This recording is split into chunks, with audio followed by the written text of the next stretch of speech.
Greetings, weary traveler, come, warm yourself by the fire, and let us regale you with mighty tales, tales of adventure, tales of heroism, tales of Tamriel, and tales of Global Reveal Vegas.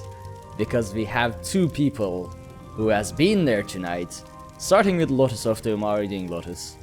I'm a little under the weather sickness-wise, but I think it's just from massive sleep deprivation over the previous week and then trying to readjust to everything. So it's still... I've got enough hype left over that I'll just power through. Alright. I'll just tank the... tank the cold is... Yes. Yeah, you'll be fine. You'll be fine. I got it. You have a show to entertain. Because tonight I'm not doing anything. We are also joined by Pixie. How are you doing, Pixie? I'm doing great. Managed to avoid all the coughing people on the plane, and I am currently not sick. Knock on wood. See, Lotus, people can do it. It wasn't a general thing. It was just you not being able to tank it. Look, I'm pretty sure. Purge. I was gonna say I'm pretty sure both Kyle Dempster is sick. I think Cash is sick. Like everybody is now slowly catching disease. I think it's registering. All the people you just mentioned. Well, actually, I'm not sure about Kyle, but they are Aldmeri Dominion. So Kyle's DC. See, they're not Ebonheart Pact. I'm gonna change it like that. What should happen is you should not get sick as the representative of Ebonheart Pact. And all the Aldmeri Dominion people and the rest can get sick, Lotus. Come on. You can't represent us like this. I'm just doing the life hard mode where I have to be crippled. We won't talk about hard modes here. Yeah. Oh, we will. We will talk about hard modes. We will also chant to Mike Finnegan and do a ritual like playing Halo in the background. Is that what I was missing? Yep. I mean, that probably is. Did you sacrifice guars? Because that tends to work. I did not. See, that's the problem. Don't do any of that. I sacrificed a bunny on accident with blast bones. That's what I sacrificed. I still feel so bad. Maybe that would work as well, but from my experience, sacrificing guars work the best for anything in ESO or Elder Scrolls. So I'm convinced Marcelok is a fan of the bunnies because he just did like. Marcelok is like, no, Fluffy! You killed Fluffy! That was what that whole dungeon was set up to protect. Hopefully, we have a fun show prepared. Well, not prepared. We don't have a show prepared because I was like, I could prepare a show, or I could just make Lotus and Pixie talk about Vegas in an unstructured manner. And my lazy side decided that the latter was the better idea. So I set this whole thing up so that I can be lazy the entire show and not have to do anything. Also, that is also my passive-aggressive way of showing my jealousy about Vegas, but... fine, you went to Vegas, now you have work to do. Look at me, who did not go to Vegas and can be lazy all I want. This is fine. I can actually show you what Jess Folsom gave me on your behalf, Ark, because even though you couldn't travel a mere 8,735 miles to come to Vegas, which is pretty selfish if you ask me. I was going to, but my private jet was in maintenance, and my helicopter's range is only 8,730 miles. And I wasn't gonna go that 5 miles on with a car or something, you know what I mean? So the circumstances didn't fit. Well, luckily, before the whole thing ended, Jess made sure to give me one of the event care packages for you. So that was the thing I was telling you about. So I can show you what it looks like, and hopefully I can find a way to get it in a box and overseas so that you can actually have it. Just make sure you don't have to sell your house to make that shipment. I'm not sure that will be feasible. That may be in the cards. It's a really cool, like, bag of goodies. You definitely want it. I mean, is the backpack with the pins you have on Twitter part of it? Like, not backpack, but it's like travel bag. Is it? So the big Greymoor pin that is this one, that was part of it, and there was a Solitude coin in there also. And I was looking at it over here. I wasn't rolling my eyes at you guys. Anybody who's watching the video, I realized in the replay, I was like, oh man, I just look really rude right now. We got a signed poster from the devs.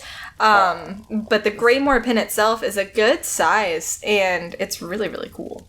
Yeah, I saw Avi's, like, the way she used this as a hairpin, like, on top of her, like, I don't know how to do that, technically. I don't like, either. You roll your hair into a ball, and then you stick the pin, and does it stay like that? It doesn't make sense.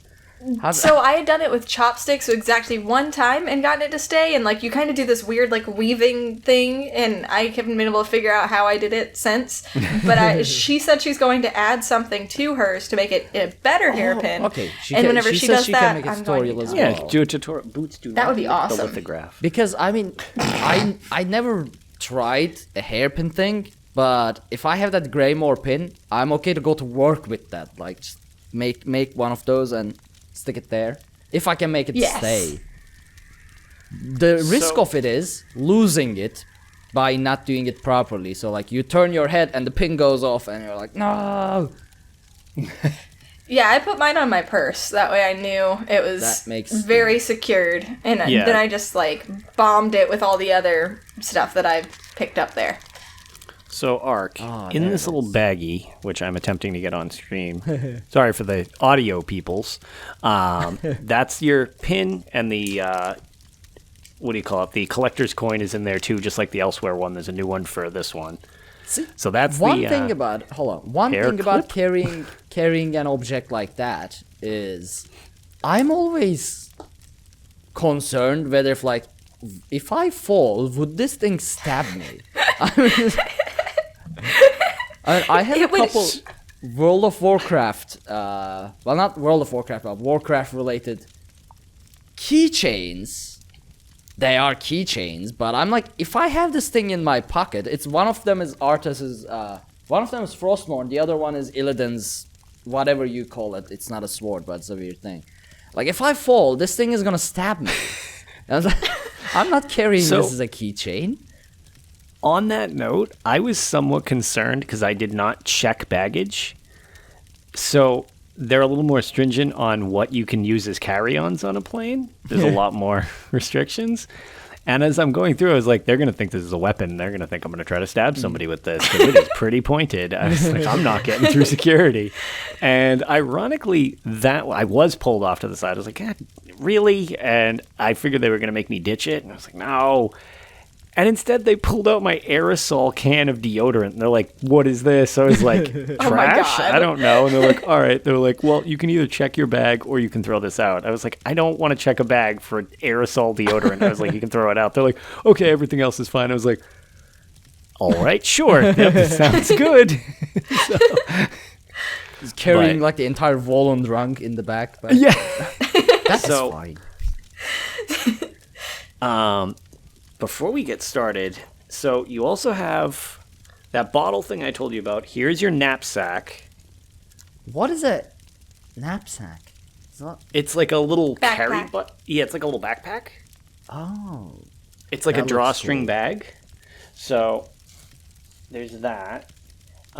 There's actually some other stuff that's a surprise in there that's not from the event that I've gotten from other events that's Elder Scrollsy. So you'll find those when and if I can get them to you. And then this is, I think, probably the coolest thing. I'm curious. A couple people have managed to frame theirs, which looks awesome. But ideally, this is your lithograph from the event, and it's signed by the devs that were there. See, that is the main object that I would like to arrive in good condition, but knowing all the shipment companies around the world is pretty much like, oh, what is this? A fragile object. Let me toss this. Yes. So, ironically, what I'm doing to hopefully get it to you in one piece, because I thought of that as well. I was like, this thing is going to get bent so many different ways, because they rolled them in tubes and put it in the thing, which is great, unless it's getting smushed into something, and then it's just bleh, so I've been flattening it out under books, and what I'm going to do is I'm going to get a box, and I'm going to put it on the bottom layer of the box in between two pieces of, like, cardboard. So unless they literally take your package and, like, fold it in half over their leg spitefully and be like, we'll see how fragile this really is. Like, theoretically, it should be able to arrive dent-free, bend-free, and everything like that. That's at least my goal. Because there's nothing really big. It can all be flat, so it can just be kind of like a long, flat rectangle box. Oh, well, and hopefully if you think don't about it, destroy it.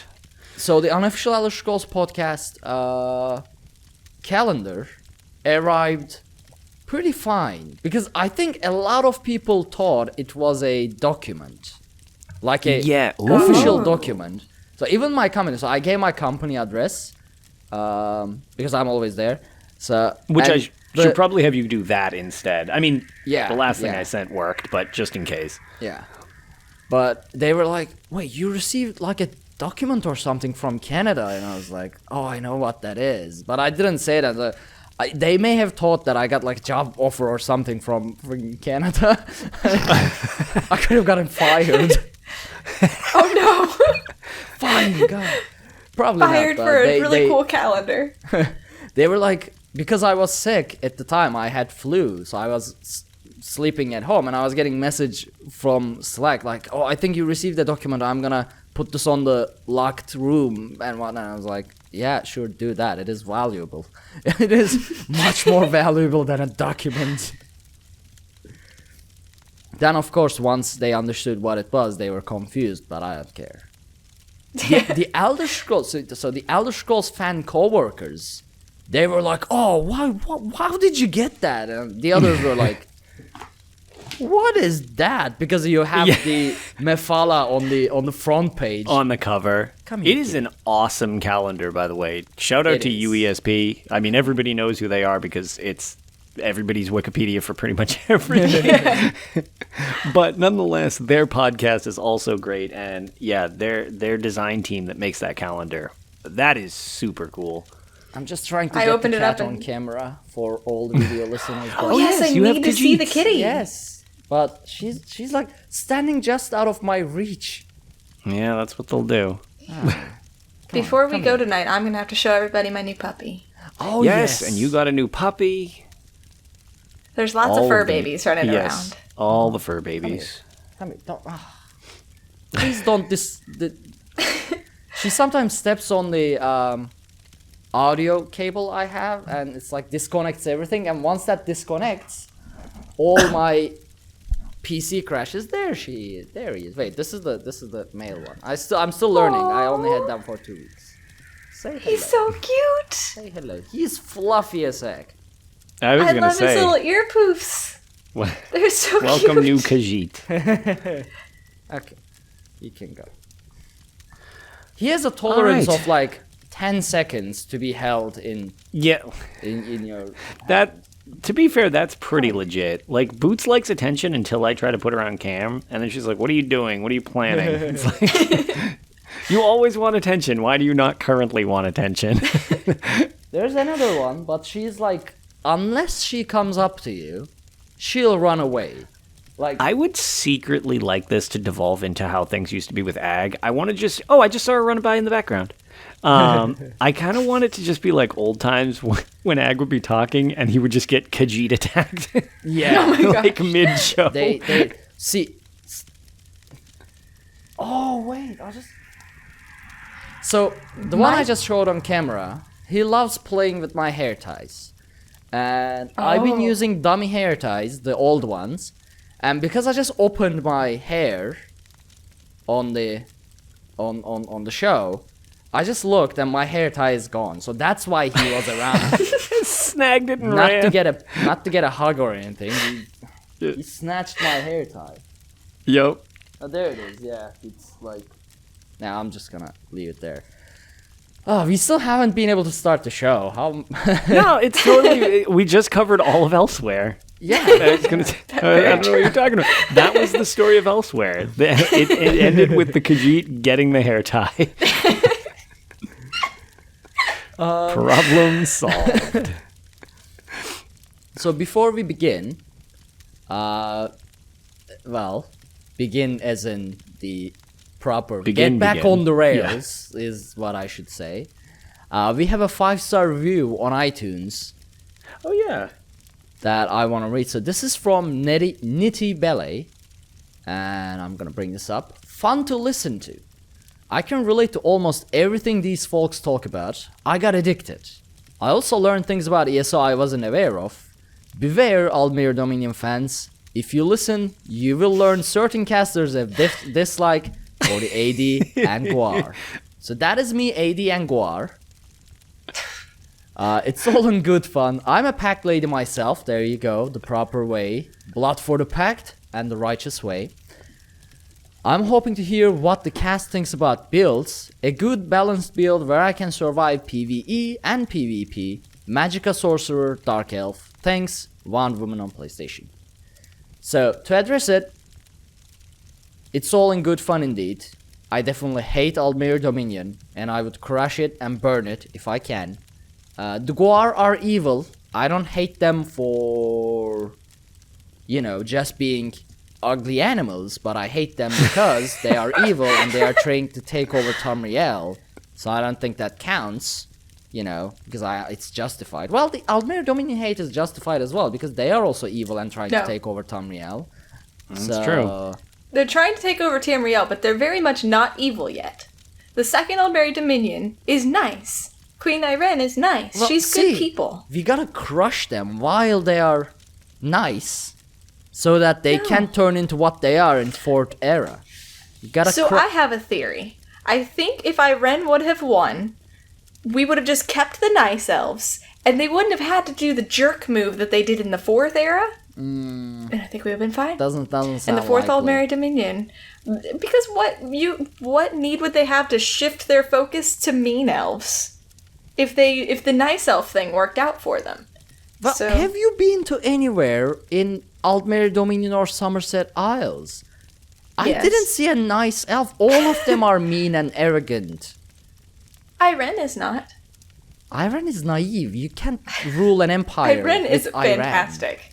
She would be amazing. You absolutely can. we talked about this. She just pulls in enemies, fishes them out of the water, and just yeah, hello, how's it going? What? But you know what? It worked out.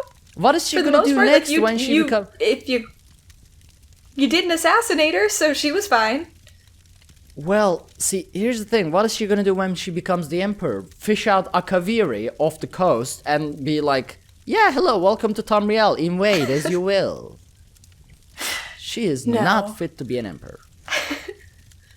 No, she's amazing. So, I figured this will be a way to both prove our point, manage to sort of be on the rails, and give our buddy Bob, as I've learned how to say his name actually, as Chicken.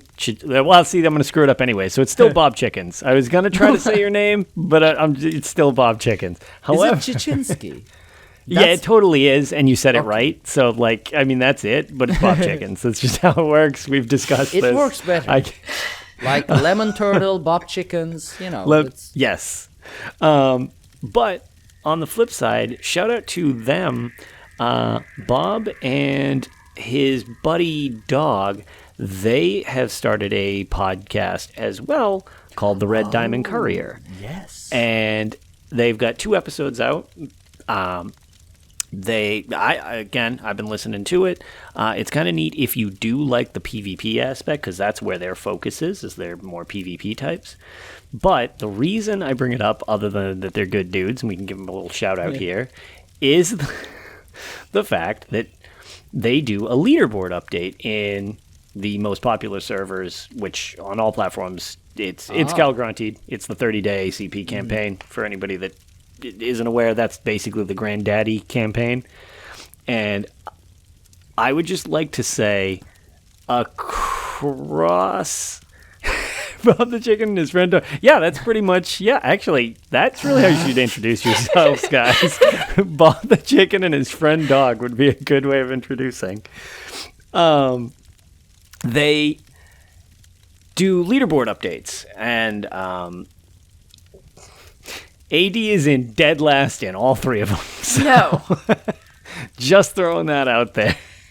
We had an Emperor in Malakath and the Lore Seekers. I think we had 2 of them, actually. Yeah, actually, yes. No, Lore Seekers have been doing good with it. It's just on the grand, the grand event itself, AD's right where they belong, unfortunately, for them. Right at the bottom. Dead last. If I was Also, better guess what at I PvP, I would be in there helping. What? I'm not recording the video locally, so Twitch archives. All right, awesome. Nailed it. Yeah. So to everybody who asked if they missed the derailing, you didn't miss the dumpster fire either. So Yeah. Happened there's again. our first inevitable screw up of the evening. Todd Howard. It was bound to happen. Yes. I would love to be the Emperor, but I would also have to actually know how to PvP to be the Emperor to respond to pumpkins and chat. Yeah. You'd be surprised. You just need to be there a lot. Yeah. Also, Just be present. A lot of Yes. people to carry you, I guess. If you have a lot of people working with you, you can do a lot, even when you're not skilled, i.e. me. I am astoundingly average, and if I can do it, it's really just about maximizing stealing as much AP as possible on the field. Heal everything. Oh, I could do that. All right. Then I guess My that DC would work. too. I think you Yeah. can become an emperor with a healer as well. Actually, that's generally, unless you're really adept at killing, healing is a solid way of scooping points. I actually ran a healer, a heal bar was my back bar when I pushed and got it, because if it was getting pretty chaotic, you can just spam heal the crap out of everybody, and provided you survive and then get the defense, it counts as you were contributing a ton because you were keeping everybody from dying. So you actually can Nice. really jump in points very quickly if you're doing stuff like that. I'm going to have to play around with that and Yeah. take a look. Yep. It's a pretty viable strategy. Awesome. Thanks, guys. All I right, learned a wow. thing.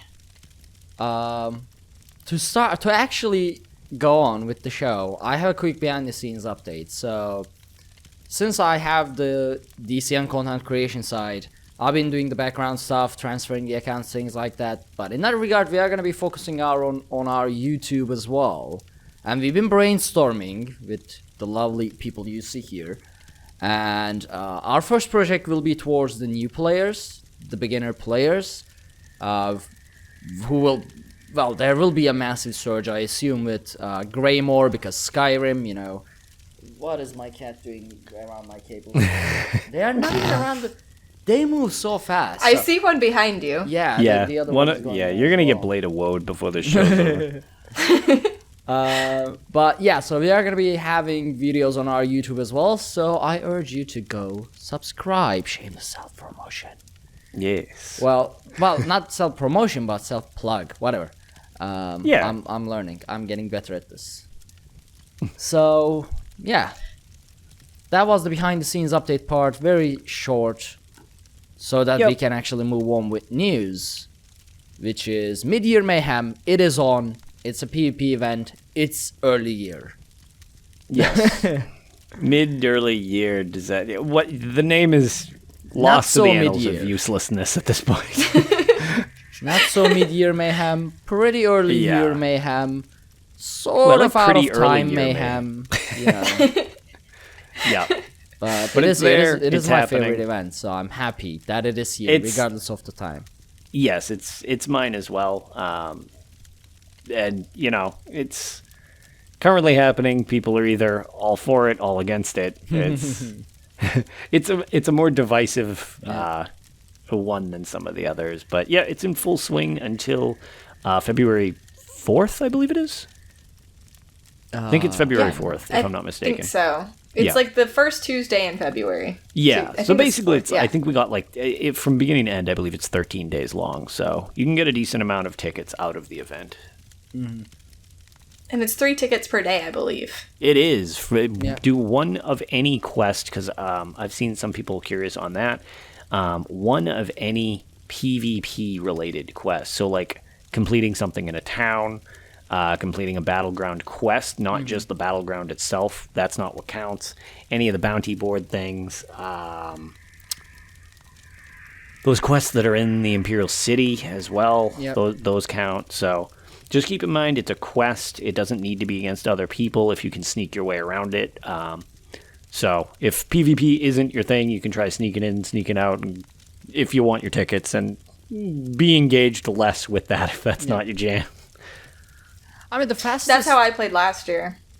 Yeah. Yeah, the easiest the way to do it, I think, is Battlegrounds earn 1,000 medal points quest, which you can earn it by just like healing people, just capturing flags, things like that. Yes. So... Yeah, Yeah, capture the if flag you're as not a into healer or a PvP, tank. but still want your event ticket in a fast way, that quest would be the fastest way to do it. You can just drop the quests, battleground quests, until you get that one. Just abandon. And there's only 3 retake, total, yeah. so you can shuffle between those 3 pretty quick. Yep. So yeah, that's on the one. Now, we are here to talk about Vegas. You guys have been to Global Reveal Event at Las Vegas with all the developers, all the other people, all the other content creators, Lore Seeker Cash, Kyle Dempster, Casual Ranger, like K-Pow, Ninja, so many names, Matagon, T the Khajiit. So everyone was there, except me. No, we brought you. Remember the nice picture? Yeah, I was we going to took say, there was of that us all great together? The picture of you one. hanging out with us in line. Heretical blasphemy picture Gallesner made. Why do you even have that? I almost messaged him. I was like, yo, Gallesner, can you make me a new, really, really offensive Arkhaniir one? But I found that in our DCN Discord. So I was like, ooh, never mind, got one. me as an Aldmeri Dominion knight or whatever that is, isn't offensive enough. You wanted Your armor more. was beautiful. I don't see why you're so upset. Gonna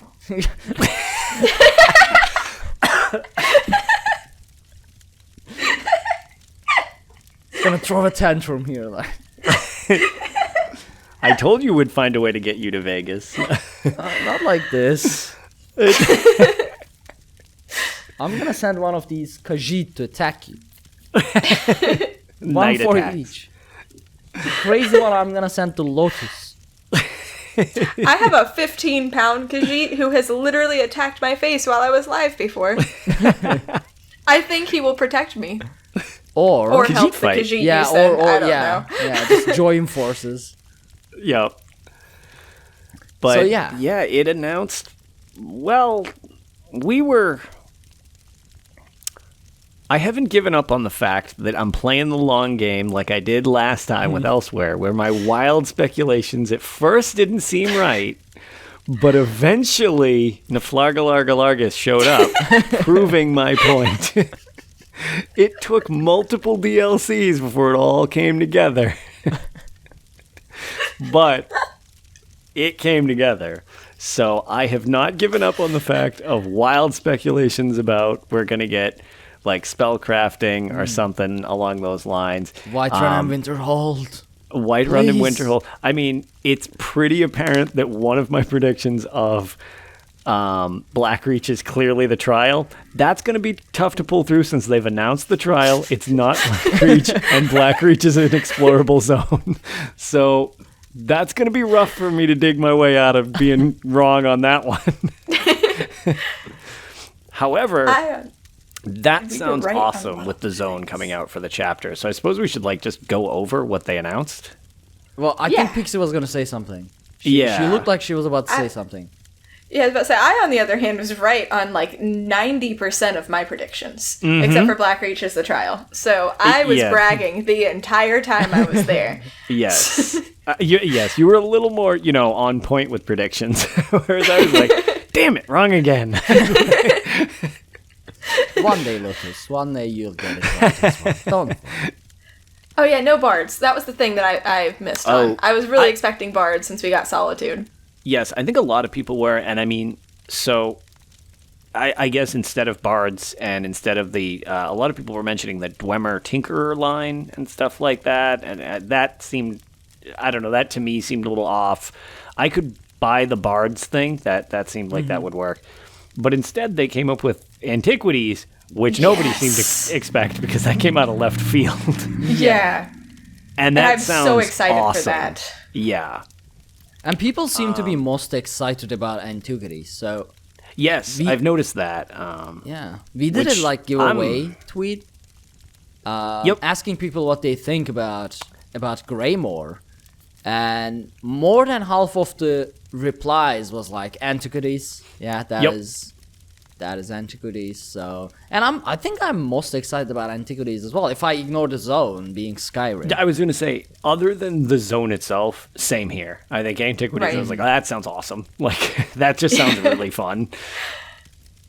I am going to spend so much time farming for that mount because that mount was gorgeous. I'm a sucker for cinch mounts and wolf mounts, and seeing that Dwemer gunmetal brass wolf mount. Oh my gosh, I have to have it. I don't care how long it takes me. I'm just going to be Antiquities Pixie for the rest of forever if I have to be. We'll be recording episode 732 and Pixie's like, I got my mount. Yes. It's been 7 years. I have the worst RNG too sometimes, so we're gonna see how that goes. Well, I don't know if is Antiquities gonna be RNG based or more like fixed locations for the items, objects, whatever. I'm very curious on that too as they show more because it's also taking up 2 skill lines.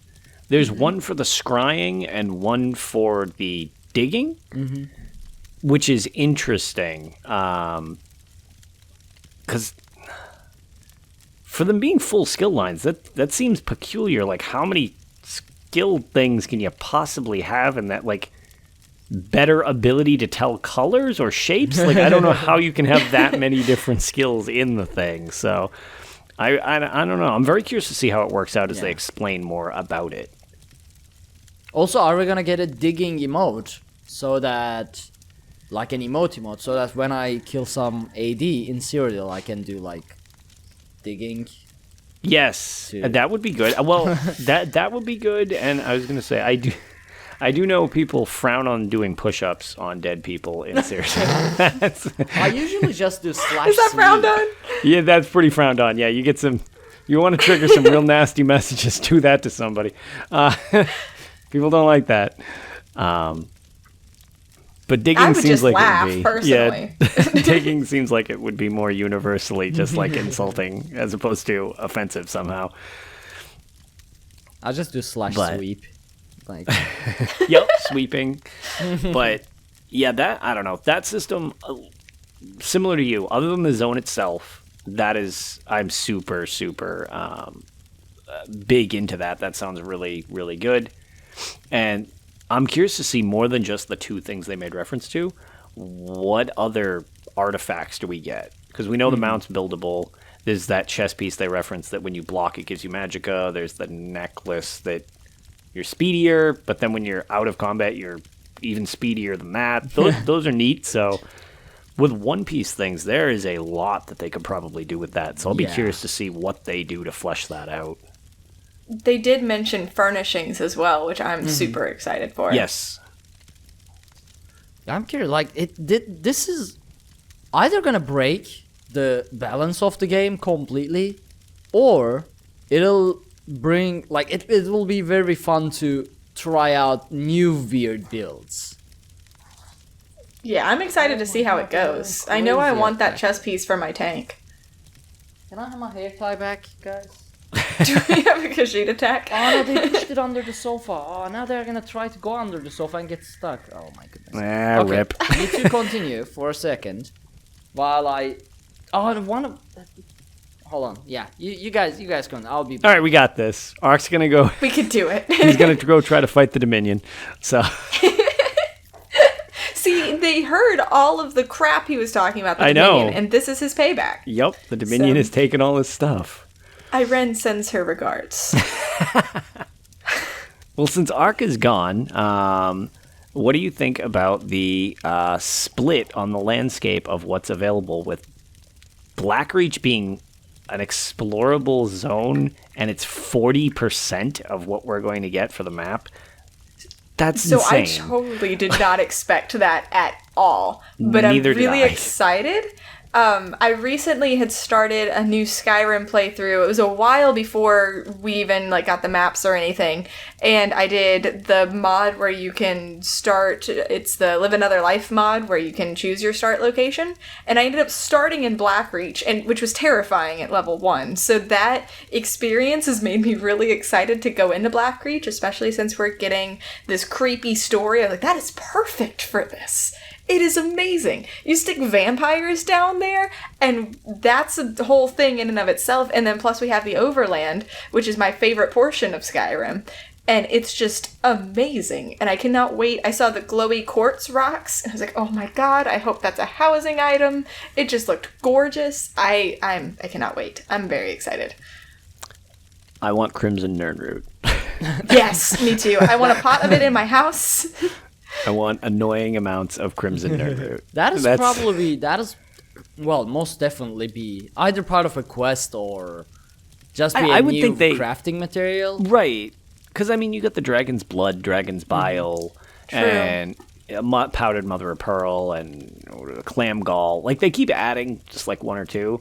And Crimson Nirnroot would just be kind of a neat one. It's you can only get it from Blackreach. It's all right, that's fine. It's a hyper rare one or something like that. Yeah.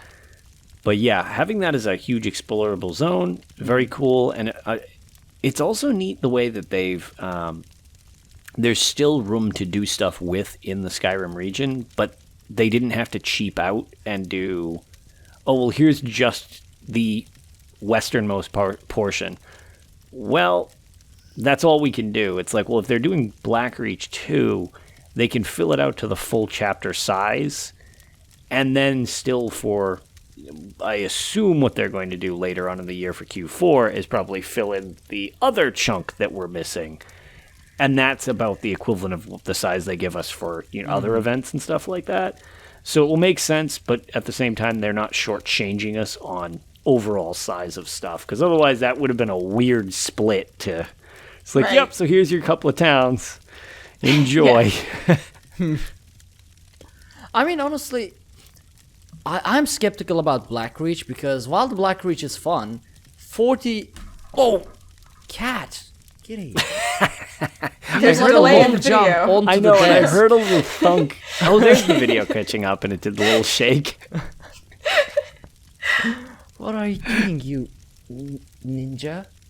Get off. So 40% of the zone will be Blackreach. That means Yeah. less of Skyrim. Well, It's just still at Skyrim. first. Just underneath Skyrim. Yeah. There's lots of Skyrim, just less of it is airborne. Some of it's very cavey. But they did mention that they're adding the Reach, which was kind of a spoiler that we convinced Rich to give us. And so we're going to get the whole western swath of Skyrim. There's still going to be that part in the middle, though. Yes. Where Dawnstar and Winterhold are. Right. Which makes me wonder what on earth they're going to do there. If those are going to be the Q2 dungeons somehow. Plus, it would make sense. But I don't... I It really would. want It's just... Winterhold. Not as a dungeon or anything. I want Winterhold No. as Winterhold. With Right. College of Yes. Winterhold. With College of Winterhold skill line. With Shalidor. Well, it'll be brand new, too. It'll Yes. just be... unless I'm mistaken, it's just basically finishing its construction. So it's Right. They could That's why even it doesn't turn that into a thing like they did with the Dragon Guard, where we could help complete it or something like that. Like, I think it's close enough in the timeline that they could probably do something with that. And that's why it doesn't make sense to make it a dungeon, is because it's not like it's during the catastrophe that, like, wiped out the city or anything. It's brand new, so there's no reason to make that a dungeon that I can see. But that's the only way I could think of they could bring like, just those 2 towns in, because it's a very small portion of Skyrim that's going to be left after the Q3, Q4, whenever it is. I think it's Q4 for the next dungeon for the next story DLC. Yeah. How are they going to add that in? Or are we just going to have a little tiny patch of missing stuff? That would be very weird. As it was mentioned, carrying books to the college, hard mode is actually just taking your Magicka SATs or something like that. I mean, we can so when the zone actually launches, if we go to like the mountains or whatever, the road where would lead to Winterhold, if we see something like an entrance there, then we can say like, okay, they are gonna make this a dungeon. And turn that entrance-like place into the dungeon entrance. Right. It could, but see, Whiterun I can see as a dungeon because it is already 3. It is already 3 pieces. So you have the lower district, you have the area where the temple is, and then you have Dragon's Reach. So it's like 3-4 separate segments. So I can see it being a dungeon. But Winterhold has to be a city. Although that's true, I don't know. That feels like that would be too similar to what they did with Falkreath. True. So I'm not sure that they would want to reenact like a city assault or something like that again like that. I mean, I could be wrong. They might, but especially because the first 2 Harrowstorm dungeons, is that what they're called? The names are rough. Yeah. Okay. Yeah. So the 2 Harrowstone dungeons, which are available on the PTS now, if you play on PC and do that, those are interestingly placed because one of them's out in the Sea of Ghosts, which is very cool because you're not really usually out there.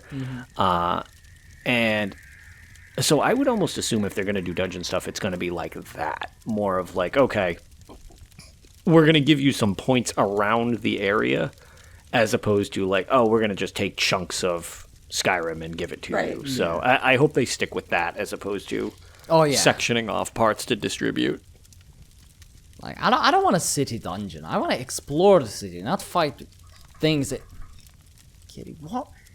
For some reason, he's so... Like, he wants to be on the desk today. Normally, he just gets up once and explores and then jumps back down. My cat likes to perch on top of my PC and hit the power button. Oh. Thankfully, my power button is in the front, so he can't jump on it. They're just very, very excited for all of this Skyrim news. I think that's pretty obvious. Okay, yes, you sit there. Don't you jump on the collectibles tower. And don't fall down. He is like... I love how he's doting over them. Yes. You've immediately become amazing. A fur dad. Look at him. I'm just rotating the camera. Well, anyone who's watching this just smugly watching you. Yeah. His eye was oddly reflective, and I thought he was like had a glass eye for a second. I was very scared. So apparently, but I was trying to like hold it together. So apparently, his left eye was like had a problem when they first adopted him. So he was like rolling or something. So they used drops, and it started to focus. So, but it has some like a curtain now. I don't. So we were at the vet the other day, and I was like, yeah, just keep tabs on it, and should be fine. But yeah, I don't really know. Oh, it made it look like he had no pupil or anything. It was just the camera being weird. It's like a gray curtain, not gray, but sort of like brownish curtain on his right eye. So. So that wasn't the camera. That's actually no. Yeah, his right eye has like a shade. Oh. Yeah. Oh. Apparently he can see, but...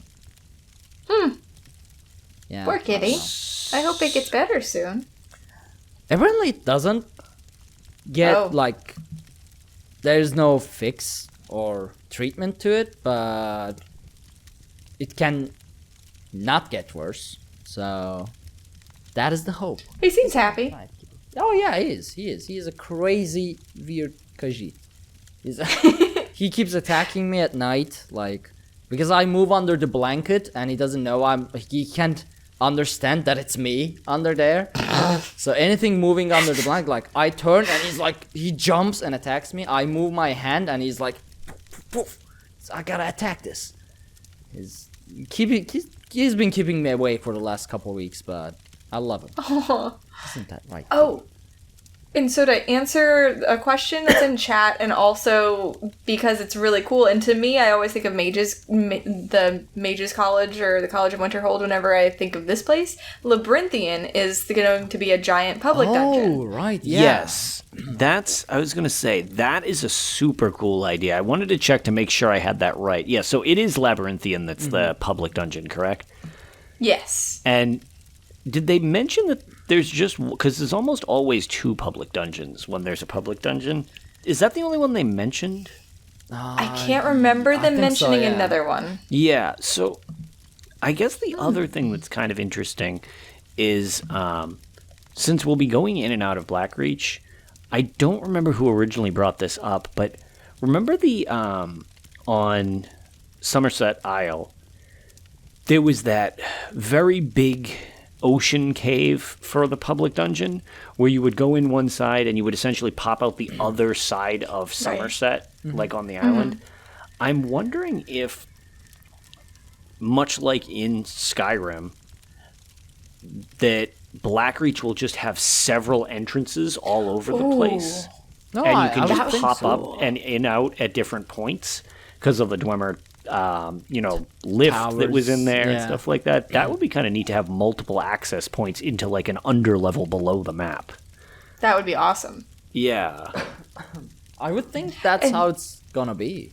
Yeah, I would too, because it would kind of sync up with how it used to be. And on that note, it doesn't need to be exactly the same because some of the entrances were clearly collapsed in Skyrim. So like, well, we're several hundred years before. They could just be open now. Yeah. You know what I mean? It's like, oh, it's not as cut and dry where it's like, well, it has to be closed off. It's like, well, it doesn't. It could be opened. And this is kind of a very minor thing, but I want to know how they're going to display it on the map itself. So if you look at the map in ESO, like you can right click, or I think it's like LT to zoom out to see like Cold Harbor Orbis. and Artaeum. Yep. Are we going to zoom in more somehow to get to underground? Are they going to just put it on the outside like they did with Artaeum, out to where it appears That's a good outside of question. Nirn? Or how are they going to actually display it? And I realize that this is like a very minor thing. It's just been on my mind, and I don't know why. It's something that's just gotten stuck in my brain, but I need to know. I would assume it will be on the outer ring, kind of like Clockwork City or Cold Harbor or Artaeum.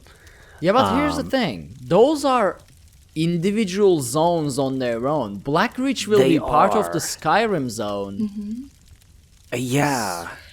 Good question. I honestly don't know. Yeah, that. I mean, that I could guess be it is kinda more weird. intuitive to have it on the outer ring like the everything else.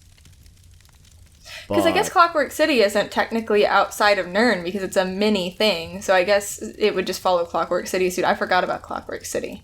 How that is actually on Nirn, technically. Yeah. Right. It's just really tiny.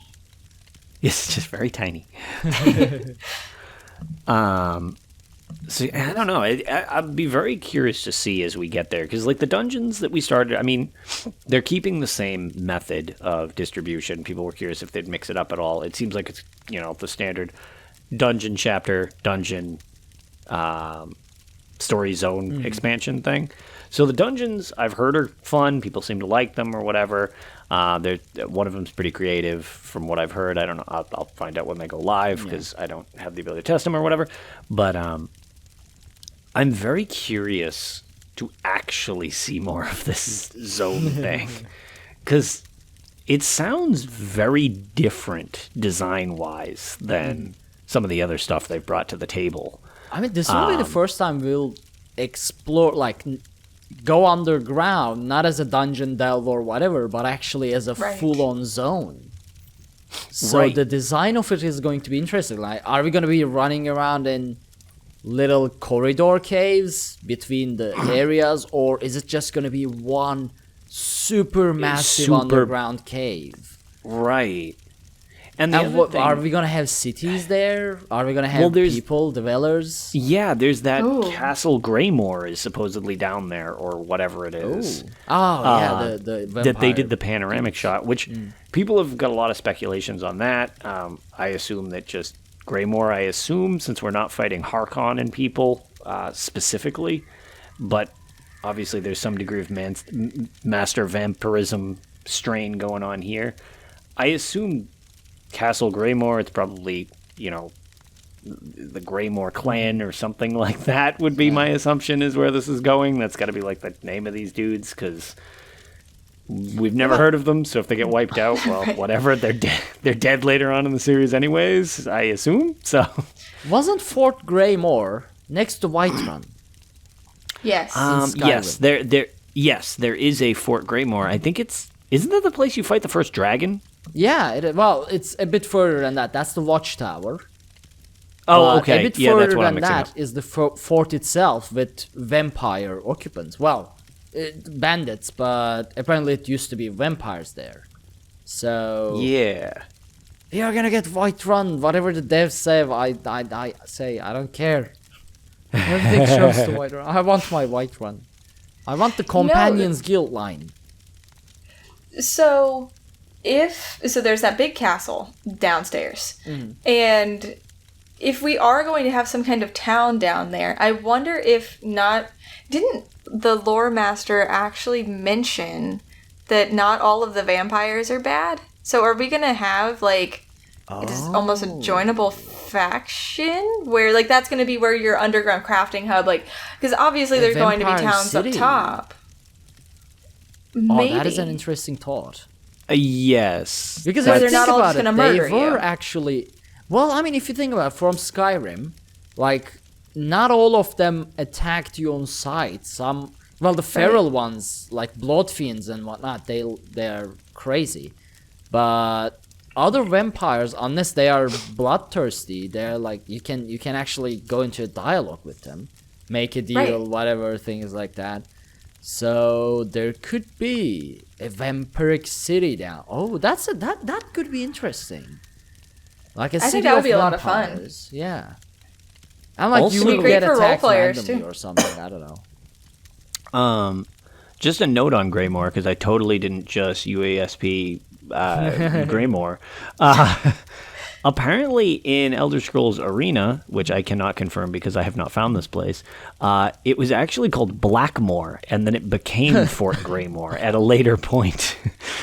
The paint So- Slightly just less dark. faded away. Yeah, it lightened over time. It got sun bleached. So, but yeah, I actually recognize this place now. Yeah, it's There he really is. dilapidated. There she is. This is the second one. Oh, is it coming to say hi? I'm on. Say hi to camera. Oh, she's so pretty. She's Hey, sneezing. back up, Khajiit. They never look directly at the camera for Nope, very long. it's not a thing. This one is more like if she comes to you, she'll stay on. Well, don't go on the desk as well. There's enough space. You jinxed it. Okay, there we go. She's now. Okay. She can't stay still. She keeps rotating. Otherwise she's calm, not like the other maniac. All right, we can continue. Sorry. That's that. I'm trying to think of what else. Oh, well, we might as well do this because shout out to everybody that blew up my phone when this got announced. Going to the announcement itself, we were hardly the only people who wouldn't shut up about this.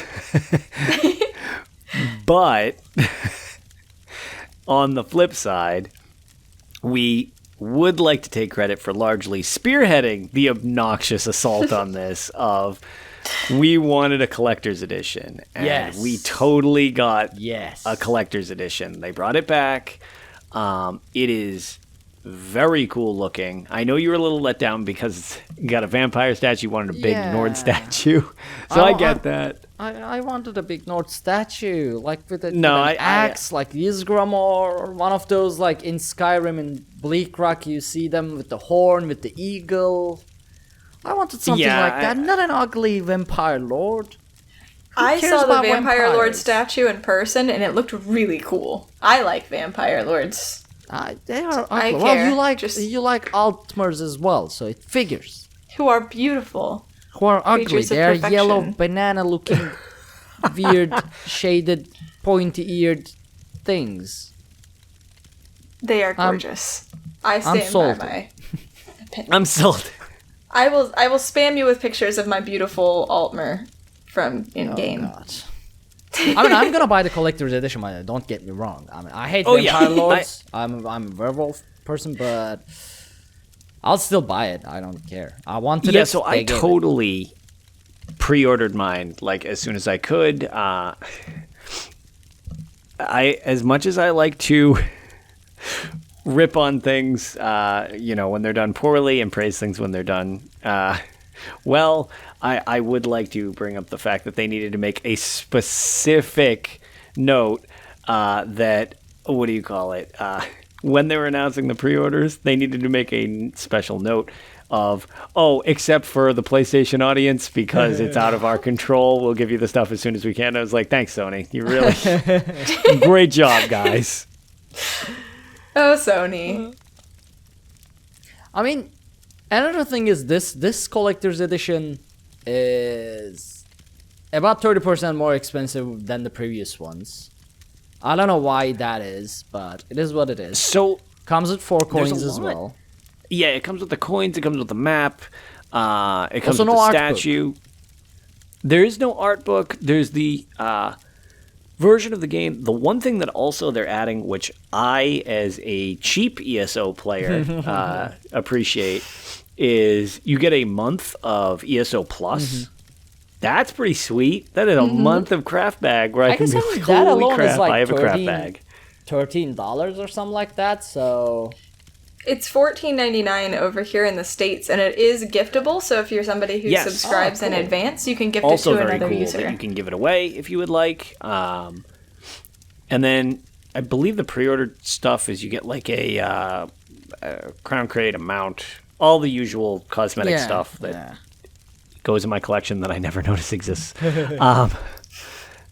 But yeah, I'm very pleased that it is coming back. It was mentioned in chat that Bob Jenkins mentioned, and I very much have to agree. So it is live on struggling with the name of the thing. Amazon now. You can. Wait. Yes, it went live on Amazon. I was waiting for that. What do you call it? Obviously the benefit of Amazon is you get free shipping. You get free that shipping on that thing. We don't get free shipping. Okay, fair enough. I'm sorry. Well, if it makes you feel better, well, actually, it won't make you feel better at all, because if it's this expensive for us in the States, God knows what it'll be for you. Oof, that shipping on the collector's edition in the States, $30. I'm looking at it. just I'm painful. checking it out right now. Yeah, that's heavy duty shipping. Proceed to checkout. I mean, whatever. Select the shipping address. $50 for for 7 Less than double. days. That's actually not that bad. Also, thank you to Rick, Jay, and everybody else who came in here that constantly is bringing up the stupid world famous thing. Really appreciate that, guys. So you're all the worst. So yeah, this is gonna cost me about $200. Nice. Yeah, solid $200. Yeah, it's That's gonna hurt. solid 160. Also, I definitely got that phylactery as well. The little urn of death the or whatever. reliquary. Yeah, yup, that threw that right in there too. Yeah. Oh yeah. No, that's going on my desk next to the It does look Rastone. very cool, though. It does look. Yeah, very cool. I want to be able to snap the Rastone around it and make it tip over and spill poison death dust everywhere or whatever. So. I assume the poison death dust comes included. It's my. Well, if it But doesn't, yeah, you just have to figure out how to make a poison death dust. Because right. apparently, I'll just put while some that's a in death myself. dust, it also summons Lyris. So I whenever you bet need, you I know what that is. Yeah. What? I think I know what that poison death dust is. Really? What is it? I think it's the ashes of the vampire lords the witches are trying to resurrect, and that's the whole thing they're doing. Oh. Just a guess. Think you That's might why they're be in onto fancy that. urns. So they mentioned the Harrow Storm thing, or whatever that phrase means, has something to do with like a plague or something, I think it was. I almost want to double check this myself so I don't just say this and then have it be super wrong. I mean, But- even if you check it, you'll still be super wrong, probably. That's fair. That's actually that's fair. So the thing is, at the start of the trailer, when all the vampires are sprinting around, chopping off the stray Nords, and they hit the Nord hero, and Lyris knocks one into the stratosphere and everything like that, in one of the coolest cinematic trailers that I've ever seen yet again. Those Blur trailers are ridiculous. They're so good. Yeah. I'm wondering if those urns being in the area are what's affecting the people to cause the Harrow Storm, because I Ooh, that agree too. with anybody who's mentioned the fact, because it's been mentioned on several other podcasts and a lot of different places, that we don't have Dark Anchors, we don't have Geysers, we don't have Dragons, we have these Harrow Storms, which will make more sense when we get to the chapter, which I'm on board with the thinking that the Harrow Storm is that opening thing of like a plague of vampires hits an area and it starts dragging people off and whatever, and you have to fend it off. So I'm wondering if the way to stop it is to get rid of one of those urns. Like, I wonder if one of those urns is going to be what's Maybe. triggering the event or something like that. Could be. Yeah. I mean, I just hope those things, the Harrow Storms, are really difficult, because after Dragons, so Dragons were proper world events. Yes. Because they were really required several people. Like, if you were just Yeah, a those were four-man group, obnoxious with not a lot of people. probably keep resetting it by dying. So hopefully Harrow Storms follow the pattern and be really difficult, so that it's worth doing it as a world event and not just go in there and solo it like it's a dolmen, you know. Yep.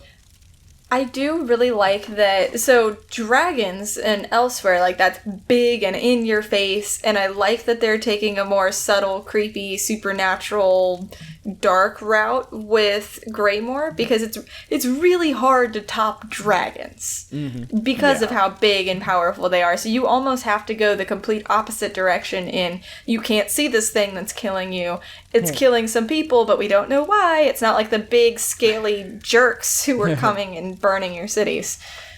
So I like that they went the complete opposite route from last year, because I feel like that's the only way they can kind of top what they did, is to go away from the obvious.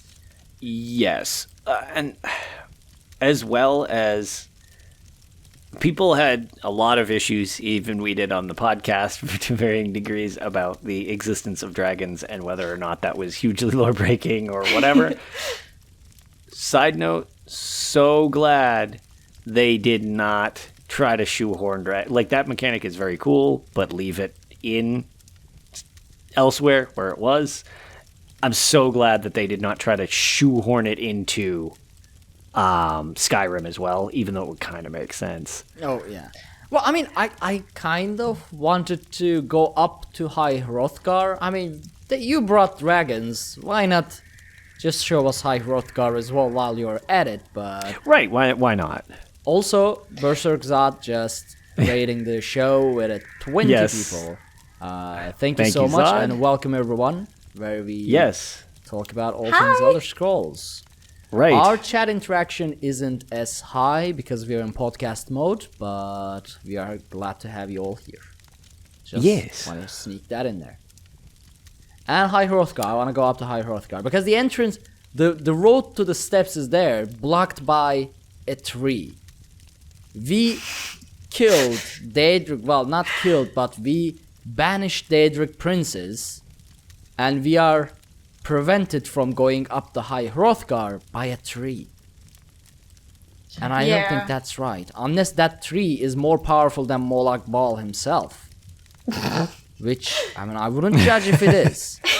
But I just killed dragons, Daedric princes, Daedrus, other people, you know, Guars. I destroyed Aldmeri Dominion. Well, the last two will just happen in the future, but how am I blocked by a tree? The tree has the same power level as you. There we go. It is explained. It is explained. Damn it, it's actually CP 810. But yeah, I mean, I want what I want from Skyrim, or not Skyrim, but Greymoor Skyrim, ESO Skyrim, is, you know, Easter eggs from the actual Skyrim, the Elder Scrolls V Skyrim, because I love seeing things that make me feel, you know, nostalgic, and it's like, oh wait, this is this. So that's why I want Whiterun as well, because Gilder Green, my characters from there, the companions are there. So there are a lot of things that could have happened in Whiterun. I don't know about Solitude. Solitude always felt like the most generic city in Skyrim for me, because it was too crowded. I guess it was too structured, maybe. So Solitude was actually my favorite city in Skyrim. So this is just another thing that I'm just going to go the complete opposite from you on. I thought it was in a beautiful location. So I was really, really happy with Solitude. I guess I just like that typical medieval feel to it, and I feel like that had it. They kind of have to bring in Whiterun at some point. Especially because like the Gilder Green fits in so well, and like you said, we have the steps to High Hrothgar. Some of them, it has to happen. So I feel like either we're getting more than just the Reach with story DLC, or they have plans to take us back into Skyrim again in the future. I hope. But I don't think they do it twice in a row. But they've got to fill that out at some point, because those are fan favorites in there, and I feel like there's some way that we're going to get it at some point. Also, Solitude is definitely the best location on Skyrim, like best location for any of the cities. And if they don't let us go up on the walls so that we can look over Skyrim, I'm gonna be upset. Zas, let us go over the walls of everything, please. This is my main concern. If there is a wall, let me go on top of it. Like, you know, the house in the new DLC, the Thieves' Den, you can go up on the walls. But Linshall Grand Manor, you cannot go up on the walls. Any of the houses we have, you cannot go on top of the walls that see the outside. So I always have to place weird platforms around it so I can enjoy the view, because some of these houses are perfectly placed for an amazing view. I have an idea. Yeah. You can make a deal with Mephala to get yourself a radioactive spider, and then you can just become Arkhaniir Spider-Man and get up on the walls yourself. Outside of the way Zos intended. Yep. Do I get to go through the colliders then? The invisible walls? I mean, spiders can stick to glass, kinda, right? Can they? I mean, if you throw them hard enough, they literally explode. I mean, they technically stick. Let's just have Lotus Bolindrung you through the wall, and then it's fine. Problem solved. Yeah, just load them into a catapult. Ooh, that would be an interesting siege tactic. Like, yes, catapulting giant spiders into a ball of city. It's like the meatbag catapulting. It's just full of poisonous spiders. It's worth. I mean, if I was under siege, and someone was catapulting spiders into the city, I would just open the doors. I'd be like, yeah, Yeah, I'm whatever, like, take dude, the city's city. yours. Jesus, It's covered in okay. spiders. I don't want this. I'd set it on fire for you on my way out. Yeah, exactly. Yeah, just burn it. Actually, so something that just got brought up by, I think it was Lego My Lego. Yeah, so one thing that I just wanted to note, because it was, I thought it sounded pretty cool when we were discussing all the Blackreach stuff and how big it is. Do we think we'll get housing in Blackreach itself? Because the zone is going to be so big. That would be pretty assume interesting to so. have an underground, like, layer type of thing in there. I would assume. You know- I would assume an underground house. Yeah. Yeah. So you know how they give us the free apartment in each expansion zone? Oh. I wonder if we'll get a room in that castle if it is a friendly place. Or it's just a crappy cave that's just like, oh yeah, move this rock, you sleep here. Like I that's, think you just like that's a your room in the upgrade. castle after you do a certain quest, or maybe that what I'm really hoping for, but I'm not holding my breath on, is that they do something like they did with the manor in Rimmen that you unlock through the story. So you get this Oh, that was nice very size cool. free house. We might have something like that. Maybe you can choose, like, okay, going back to Skyrim, like Test 5, you were able to side with the Dawn Guard or the vampires. Maybe we can go a different route, and if we go that route, we spend primarily most of our time in Blackreach, and we get this house underground and all of that, or we can have a house in Solitude, depending on the way things work out. Yeah. Maybe. It's very And if they- far-fetched at this point, but Well, maybe. I think a small house in Solitude, like a room or something. yeah, I could see that. And then a like classic average size house in Overland, and then notable weird underground castle cave thing in Blackreach. Mm-hmm. But if I really want a Skyrim like Nordic themed notable house so that I can buy it. But I don't know. So the new houses, one is Orcish, one is Redguard. So we got a Redguard and Orc house in this year. I don't know. But they will. It would be weird if they didn't utilize Blackreach for housing as well, because there are a lot of people who enjoy like a cave setup.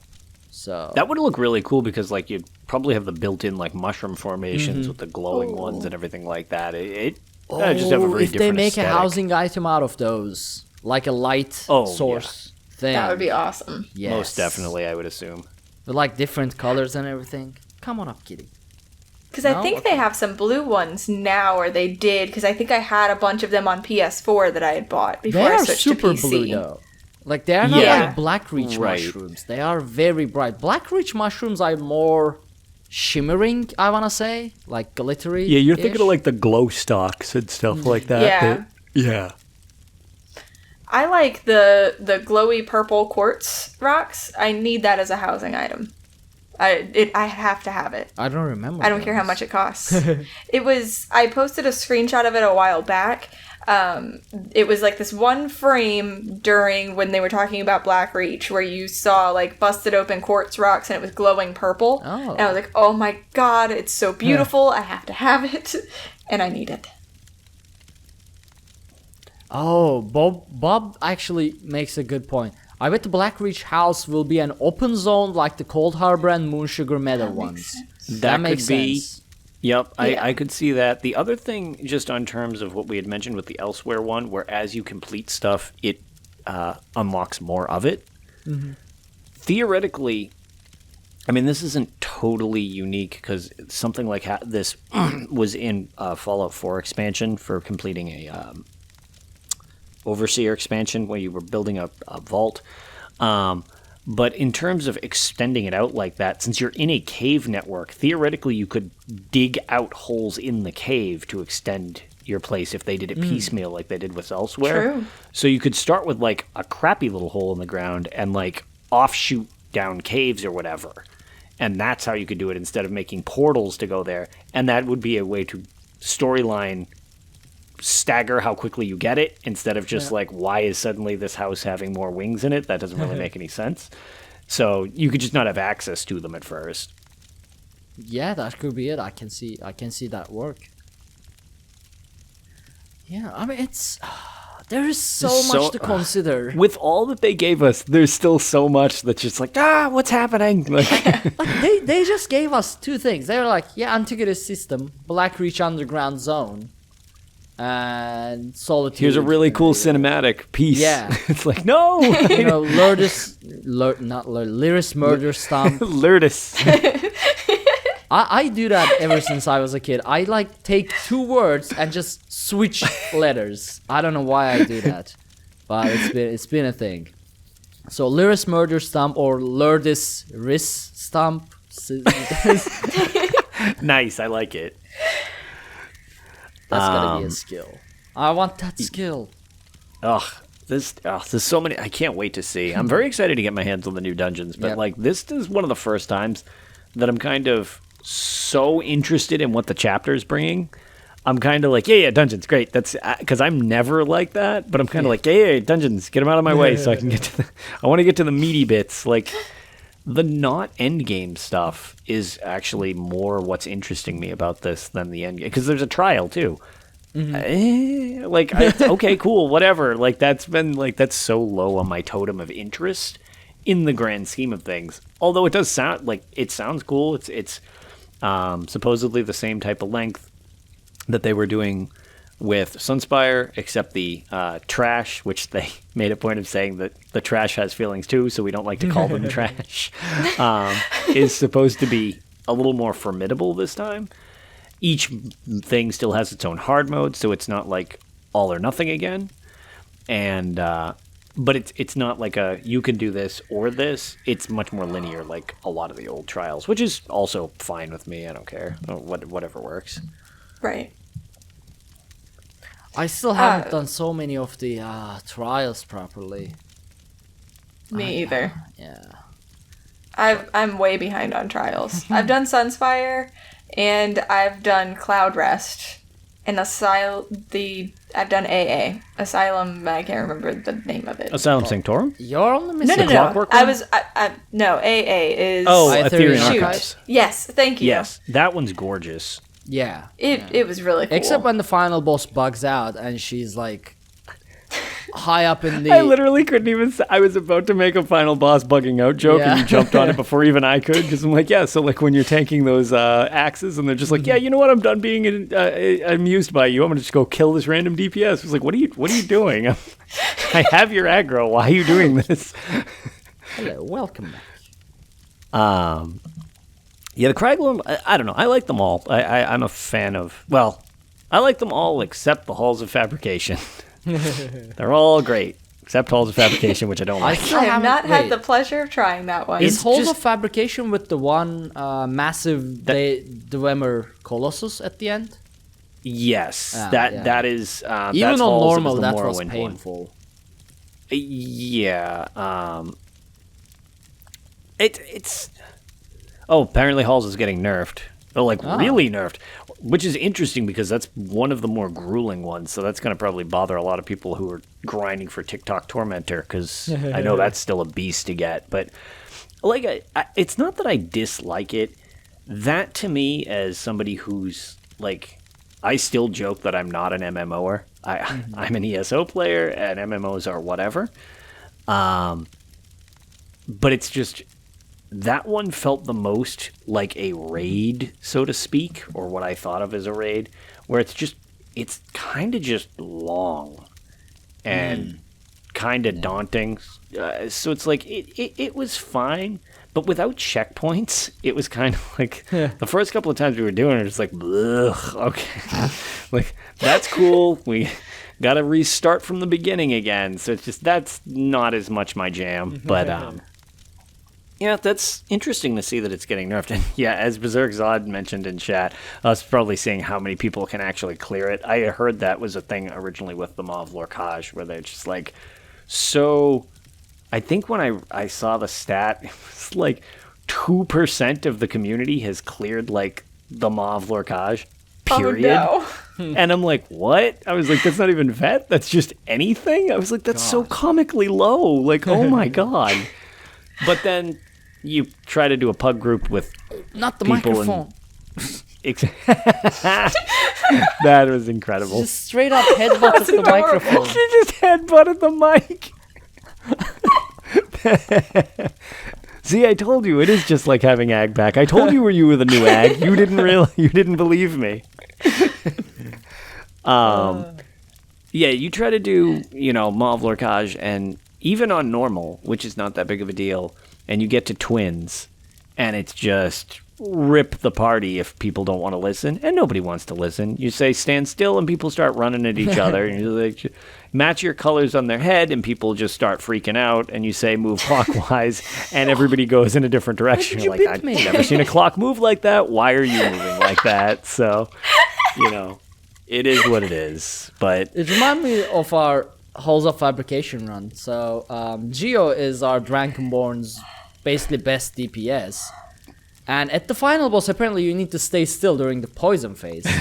And we had Yes, one pug, and Geo is like, he's giving commands at Discord, and he was like, okay, poison phase, stay still. So everybody stays still, except this one pug dude. He's like twitching. He's not running around, but he can't stay still. It's like he's really gotta pee. He's like back and forth, left and right, left and right, left and right. And he gets everyone killed. I'm sorry, my throat. And he gets everyone killed. And then it's like Geo goes like, dude, stay still. And he's like, I'm standing still. As he says that, he's like back and forth. He's twitching. And then Geo goes like, dude, you are moving back and forth, stay still. And he's like, oh, I'm not moving. Back and forth.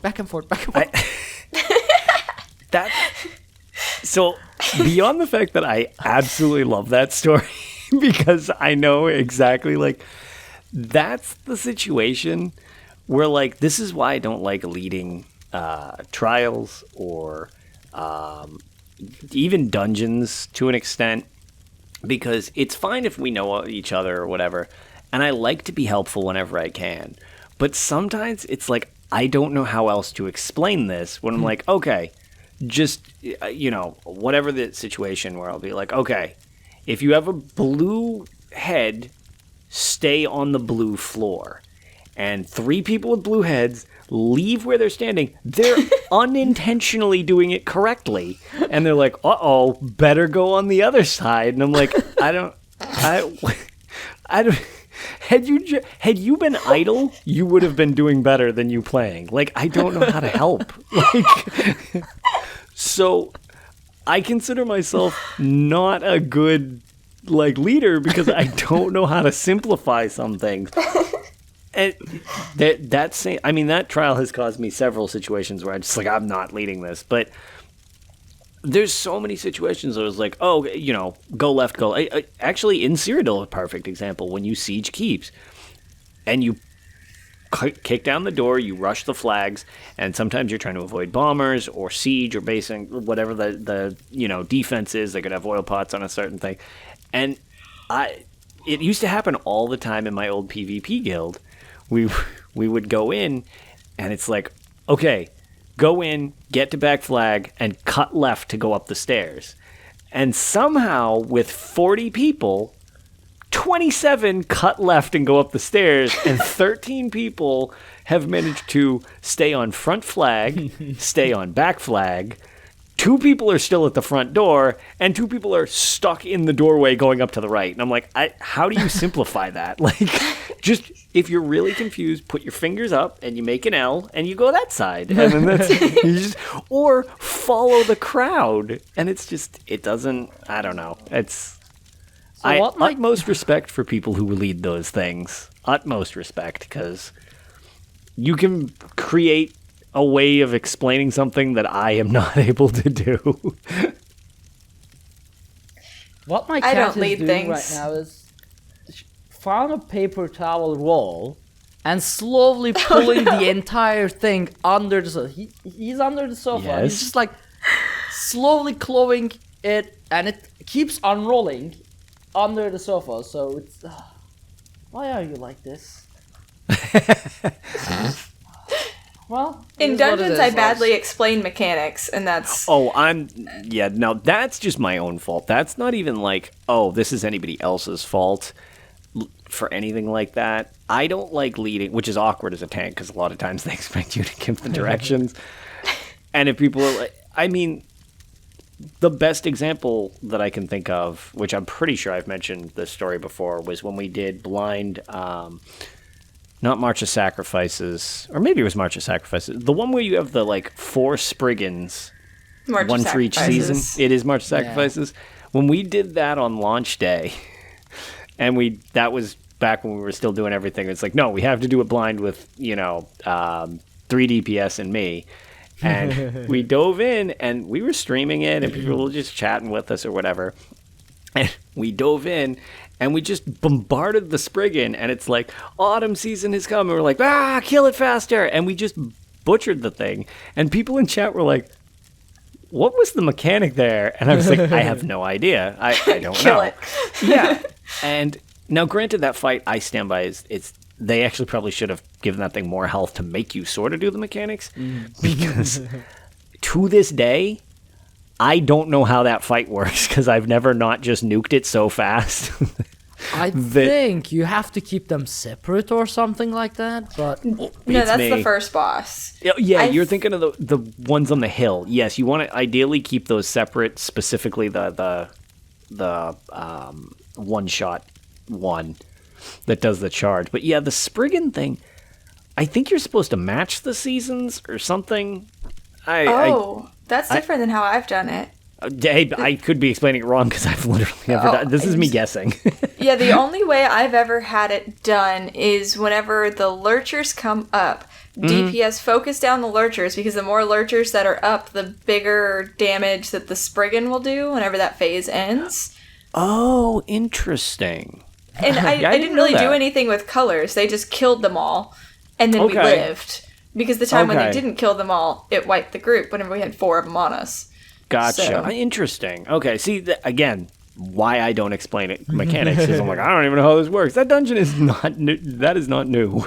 And like I said, I have a tendency to badly explain mechanics, so that might be completely wrong, but that's how I always do it.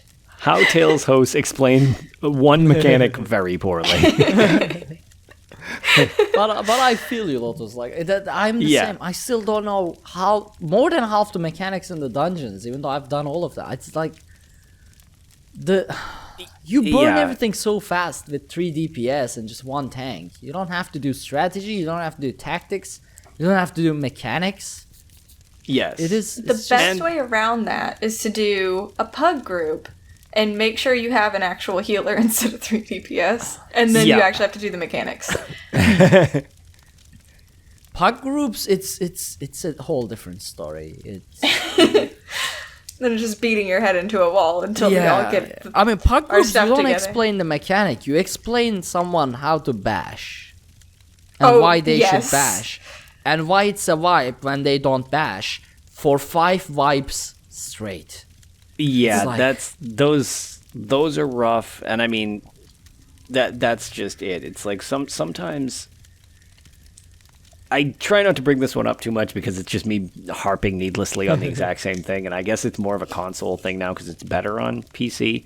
But in Frostvault specifically, with the laser disaster, that still doesn't work right on console, at least on PS4. It just, more often than not, it's just a disaster. But like that's one of the ones where it's like, I know what the mechanics are, I get it, and the answer is we need to burn this so fast that the mechanics can't screw up. So, and that's our only objective when we do it. It's just like, kill it faster. So it's like. So Berserk Zod says, so we burned Falkreath last boss so fast one night the boss broke. Like all the mechanics started going crazy. Did you get... so I think I know what Zod is talking about, because this has been a thing where you can nuke him so he'll like pull you in. He'll start doing the ground thing where it like fills up the arena. He'll spawn Atronachs and it will light the outside on fire, and then he'll try to shout while all that's happening. Oh, that's fantastic. So it's like, okay, well, I'm fighting Atronachs. I can't use the middle. we just got pulled in, so we have to run back, and we have to run into the fire so that we don't die to the one-shot mechanic of the like shout. And it's like, well, okay, but now we're just burning in the fire while getting attacked by Atronachs to dodge the one-shot mechanic. And it's just like, well, wait, these are all supposed to be spaced out. That's the only time I've encountered that, though, is if you have really beastly DPS. It gets a little jumbled, but yeah, the only time we did that, people were nuts. So it was just like, oh my lord, like this is total overkill. But yeah. So I mean, I think the most fun I had in ESO was when we were running Scale Color hard mode with Ophelia and the Drunkenborns. And we died so many times, and we did so many weird things. And we were in there for so long, the entire dungeon broke, but not like that, but more like the boss was looking right, and the fire was going left. She would run around the arena, the colliders were all over the place. She would shield bash you while looking the other way. The animations broke, the mechanics broke, the colliders broke. Everything was all over the place, and we were laughing so hard while crying. No one was able to do anything. It's funny. It was beautiful. Sometimes it's funny, and you need to like embrace it, which is I love when a dungeon breaks like that. I love bugs. Like people are like, this game is buggy. When I see a bug, I'm like, yeah. Well, like even Cash mentioned on the thing when they were talking about the performance increases, and they were talking about the mount thing. Oh yeah, that is part of ESO. That is part of ESO now. Is running on your mount. If they fix that, I'm gonna be upset, and I'm gonna be upset at Cash because now I will blame him for getting them to fix it. He was pretty. Yeah, and actually, to Zod's point, animation canceling was originally a bug. Oh, interesting.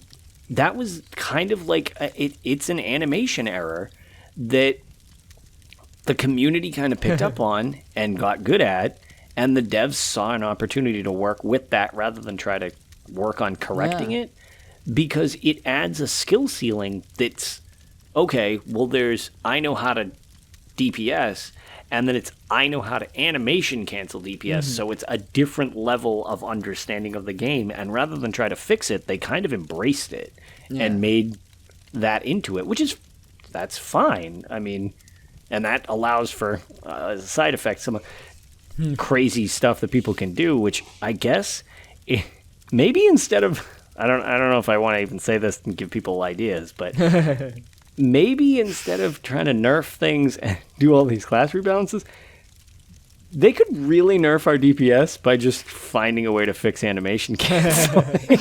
Because then we couldn't do all the crazy crap we do. Here's the thing. If they remove animation canceling now, all that muscle reflex we have, none of the old players will be able to play this game. Oh yeah, would be a disaster.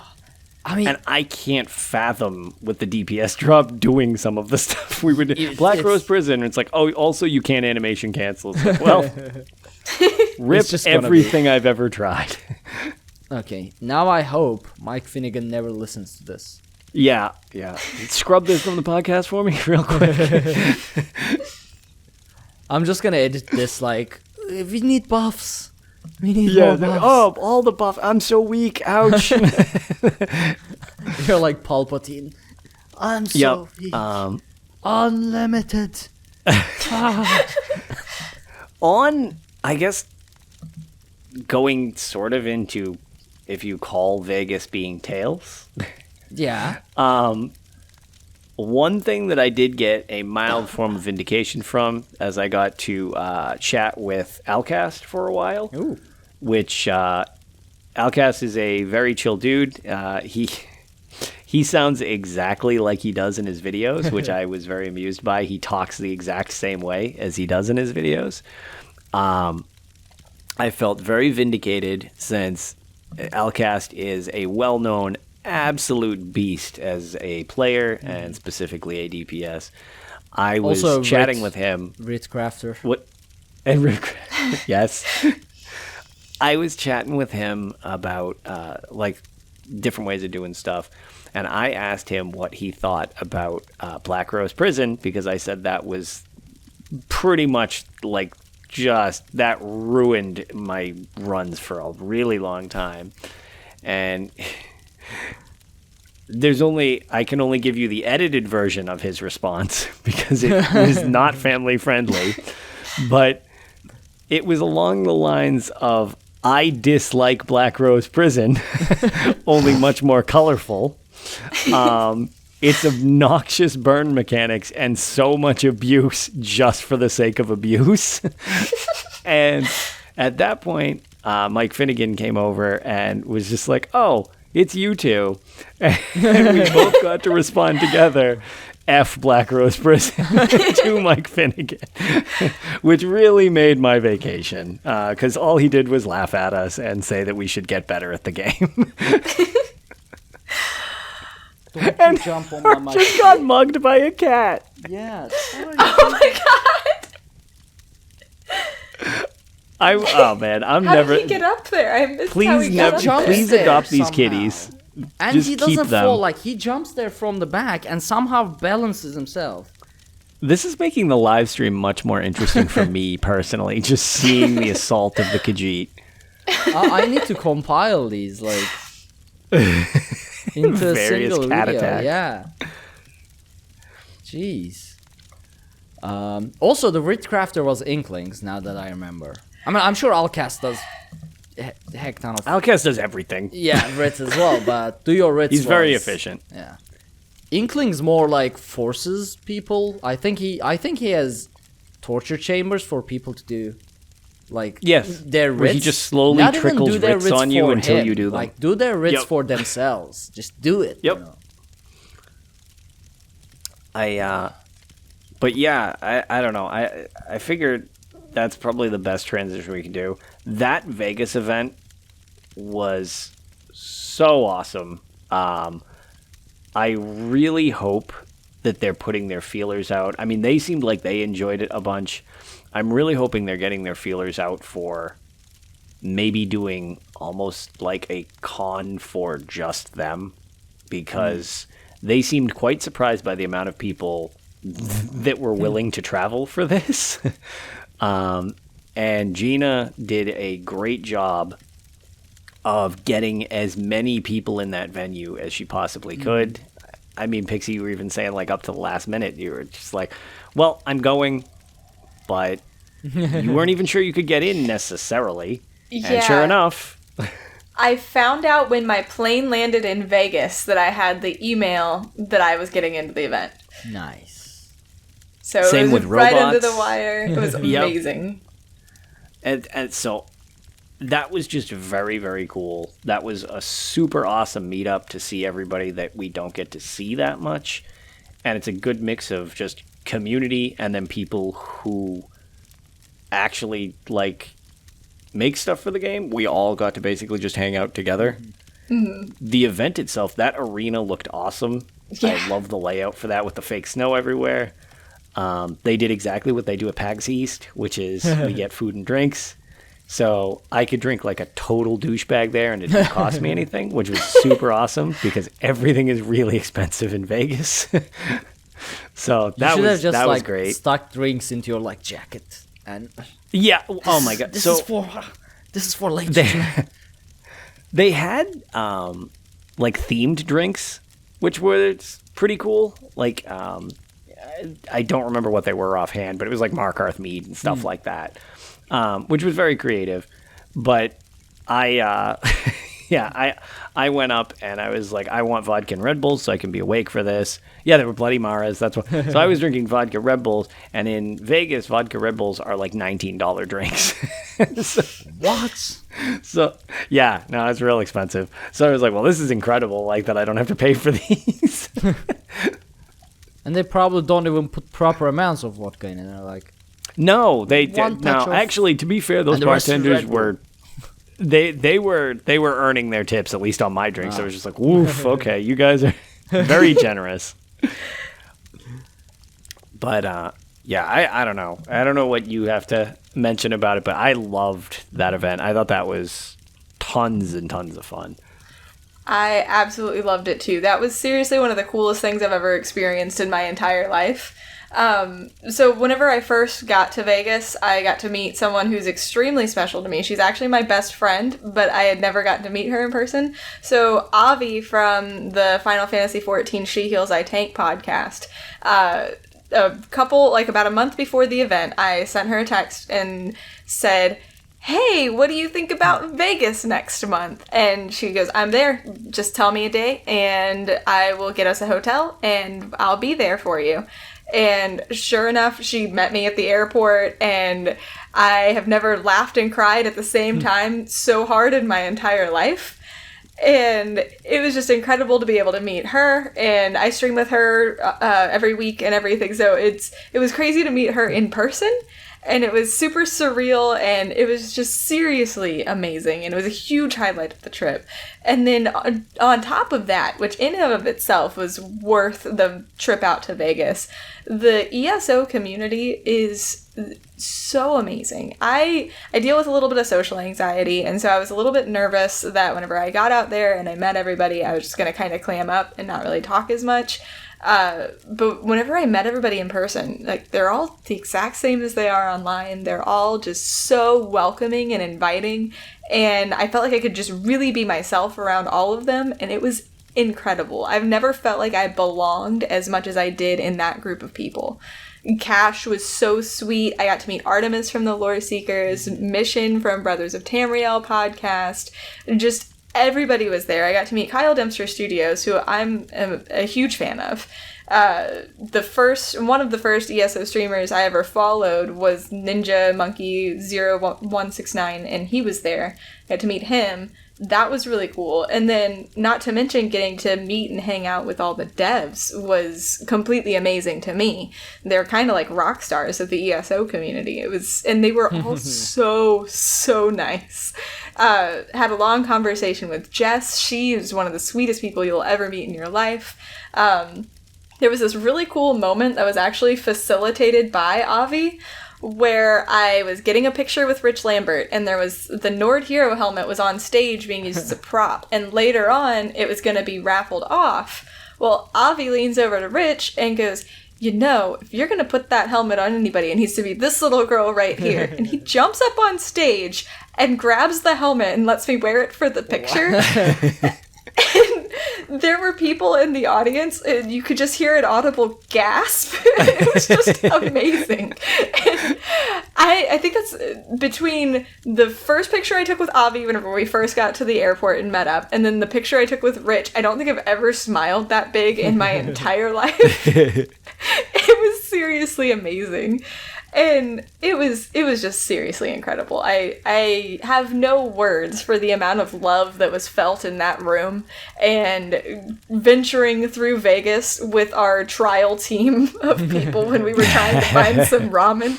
We had 12 of us, and we got lost because Google Maps just took us in circles, and we were roaming around. Oh, it was fun, but it was interesting. It got interesting. We had to fend off some very dirty superheroes. It was very interesting.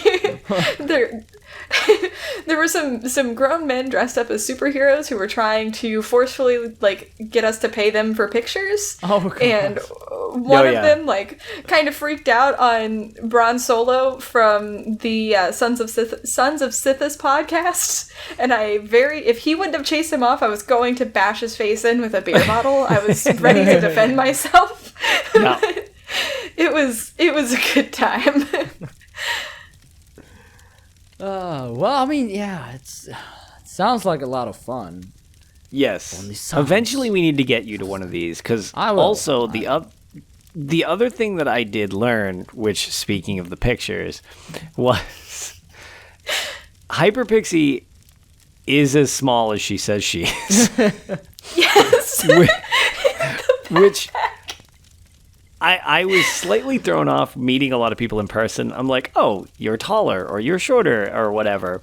And HyperPixie is about the height of my wife, which is very short. And she wasn't kidding, and that's why like the 3D picture thing I thought was very funny because literally I actually own a backpack that I think is physically like larger than she is. Because I was like, oh, you really are like, we could have actually smuggled you in a backpack even if you didn't get a QR code, and it wouldn't have been that complicated. We could have put like a little Nord helmet on you, and either Cash or I could have literally just been like, yep, this is just a backpack of supplies. I'm bringing Nordic goods into the event. Like, so Cash actually brought this gigantic luggage. I don't know if you got a chance to see his Darth Vader luggage, but it was huge. I could have comfortably, like, no exaggeration, he even said it himself, I could comfortably fit in his luggage. Yeah, it was... It would be easy. It was very entertaining, to say the least. How tall is Cash anyway? He's, like, I didn't know it was that tall. 6'3". Is 6'3"? Okay, because I was going to say, Cash is, like, I'm not super, super tall, but I'm like around 6 feet, and Cash had a couple inches of height on me. I was like, oh shit, you are tall. Oops. So there goes my self-editing.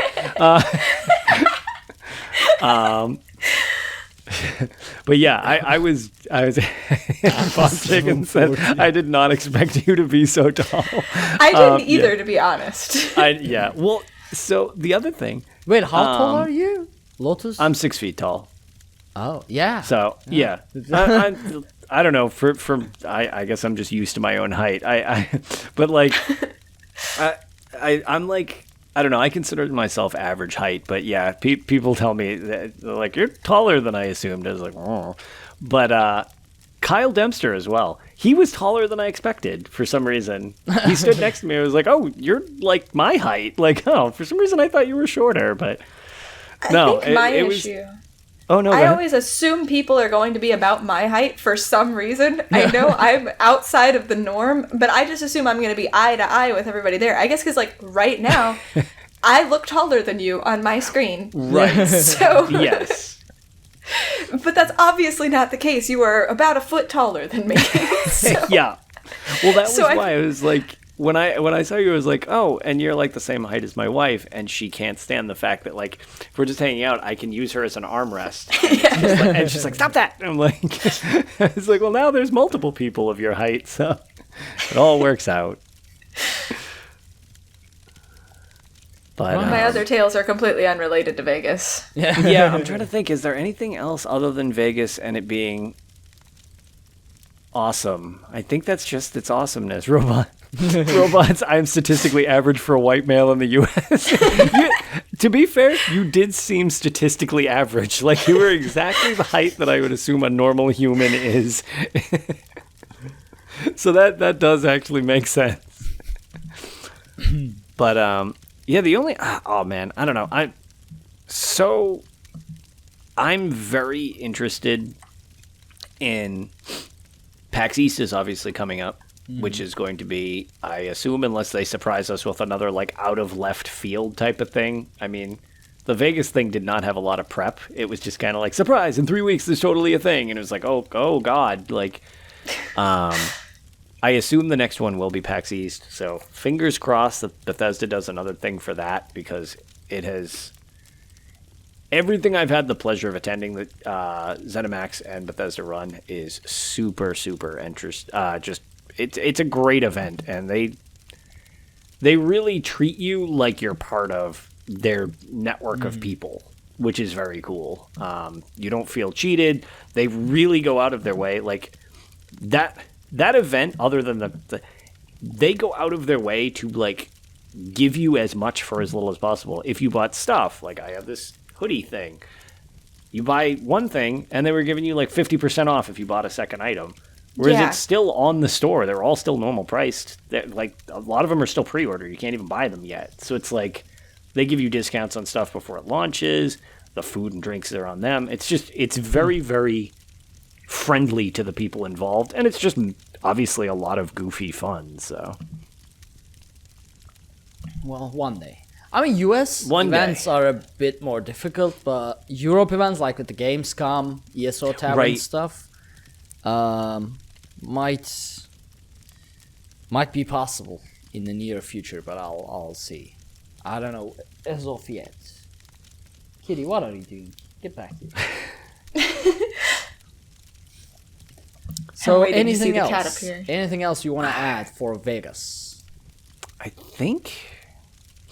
Oh, we did. I'll just give my last anecdote because it was funny as it was on the last night, and it's just weird sometimes to experience these things.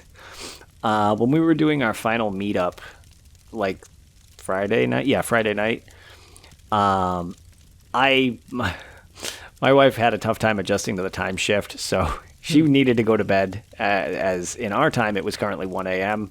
So I walked her back to the hotel, and I was like, I'll meet back up with you guys. So I jogged back over, and on the way, I'm going up one of the escalators that was outside, and somebody behind me goes, "Hey, that's a pretty cool Elder Scrolls hoodie. Where did you get that?"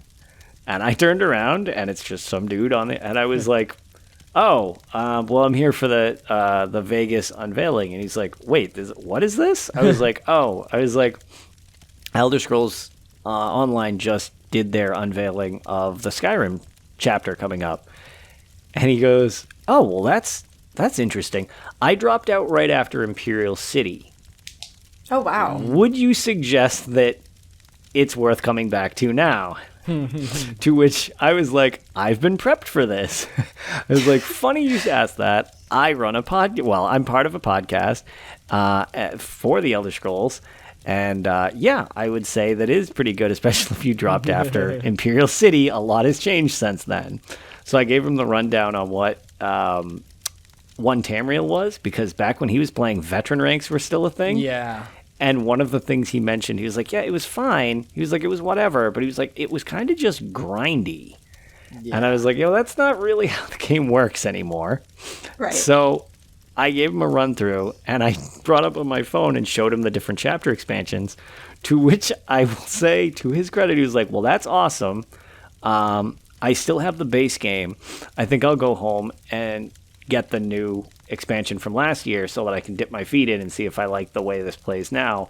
By the way, what's the name of your podcast?" So shout out to random guy in Vegas who I do not remember your name if you are listening, because in front of me on the street, he subbed to the podcast.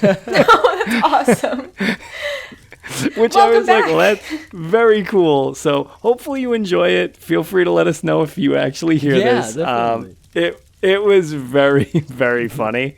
But yeah, so he was a super nice guy, but it was like the most genuine and random conversation I could have expected. Because I was like, well, that's weird. Like, all right, sure. But yeah, so that was the only other thing from Vegas that I thought was very, very funny. I've been rocking the ESO hoodie for, like, ESO jumper, ESO t-shirt, whatever, for so long, expecting someone to be like, Elder Scrolls Online. No one has yet to do it, and I'm Really? upset. I'm disappointed in this country.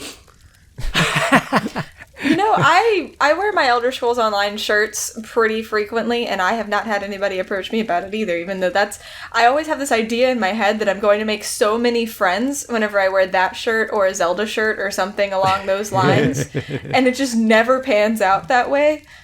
The only time I've gotten comments from strangers is whenever I wear my Majora's Mask necklace. That's it. Okay. Apparently people like that game. From Majora's Mask, Legend of Zelda. Yeah. I never played it. It is a weird game. It's amazing, that's what it is. You should play it. Zelda is the one with, like, the sword smashing the pots, Yes. yeah? Yes, that's the joke. That's the game. That's the whole game. Yep, and smacking chickens. Actually, man, those have a lot of similarities to the Skyrim. There is one last thing I want to say about Vegas. Just a huge shout out to Gina and the rest of the team for I'm gonna getting stop us you all and in there. ask you to re-say that because you got cut out there. Yeah, Just when it you did a said the hiccup. name, it was gone. That was where it hiccuped. Of course, the important part. I just want to give a huge shout out to Gina and the rest of the team for getting so many people in there, for getting Avi and I in, and I don't think anybody who was outside was left out there. I think everybody got in. I think so sure. too. At least into the lobby area so that they could watch, like even if the people didn't have seats. Yeah. Right. I mean, if I made the travel to all the way over there, I don't care about seats. I'm okay with hanging from the ceiling, like.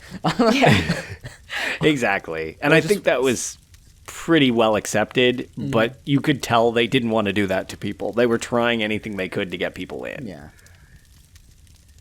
But yeah, definitely, like, at that point, I'm okay with sitting on the ground. I'm okay with sitting on someone's head. I'm okay with sitting, like, hanging from the balcony, like a Spider-Man, as you said. It's...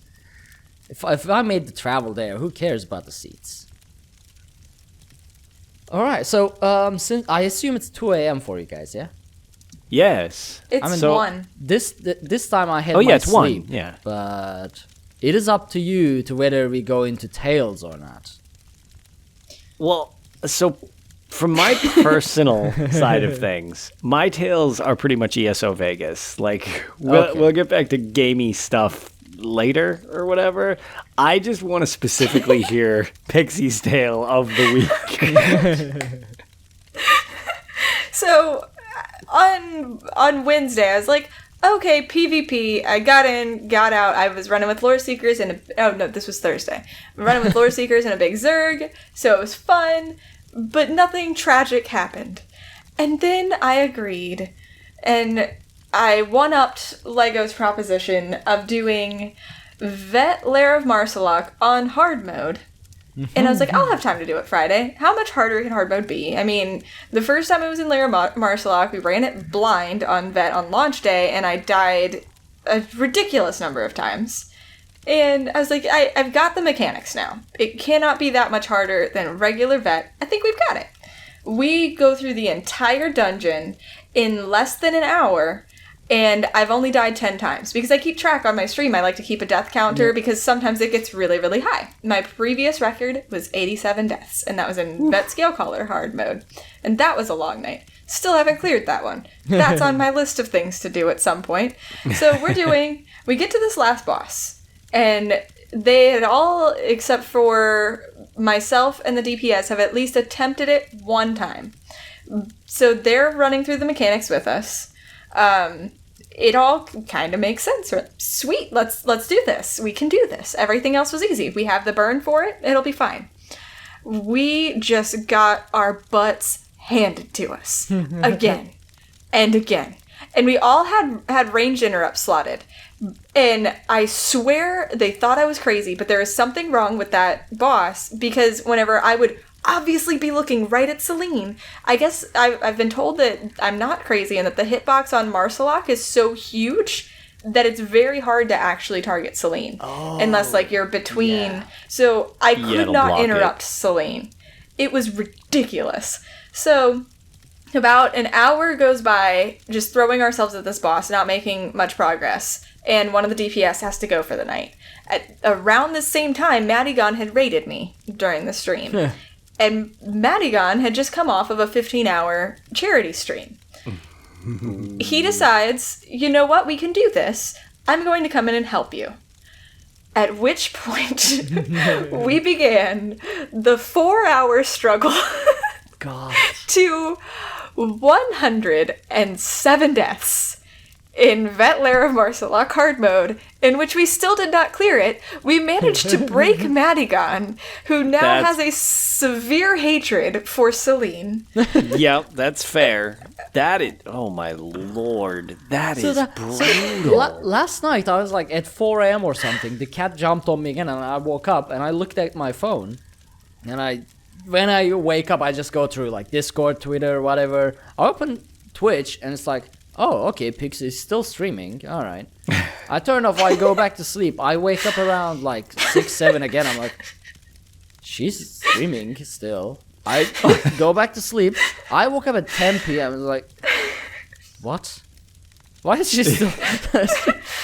It's because I was in hell. That's what happened. Exactly. Now I wish I tuned ridiculous. in. Because every time, oh as I God. said pre-show, like, the first 5 minutes of my waking up, I have absolutely zero willpower about anything. That first 5 minutes, I could just, like, don't go to work, ignore a final, like, house could be burning, and in that first 5 minutes, I could be like, whatever, man, I'm just gonna sleep. It'll work itself So out. the only way I can get out of bed if I can survive that first 5 minutes. So that's why I never tuned in, because as I said, that like I woke up, I was like, oh, she's still streaming. Back to sleep. It's but had I known I'm you were in there. doing Layer of Marcellus hard mode, I definitely would have. That first 5 minutes wouldn't have mattered. So I was on my Necromancer because that is my main. That's the healer I'm most comfortable with, and usually I do an okay job. But on hard mode, there's this mechanic that is just so anti-Necromancer healer that I just wanted to scream, and I think I did scream a couple of times, where you have to kill the vines on the person before you can res them.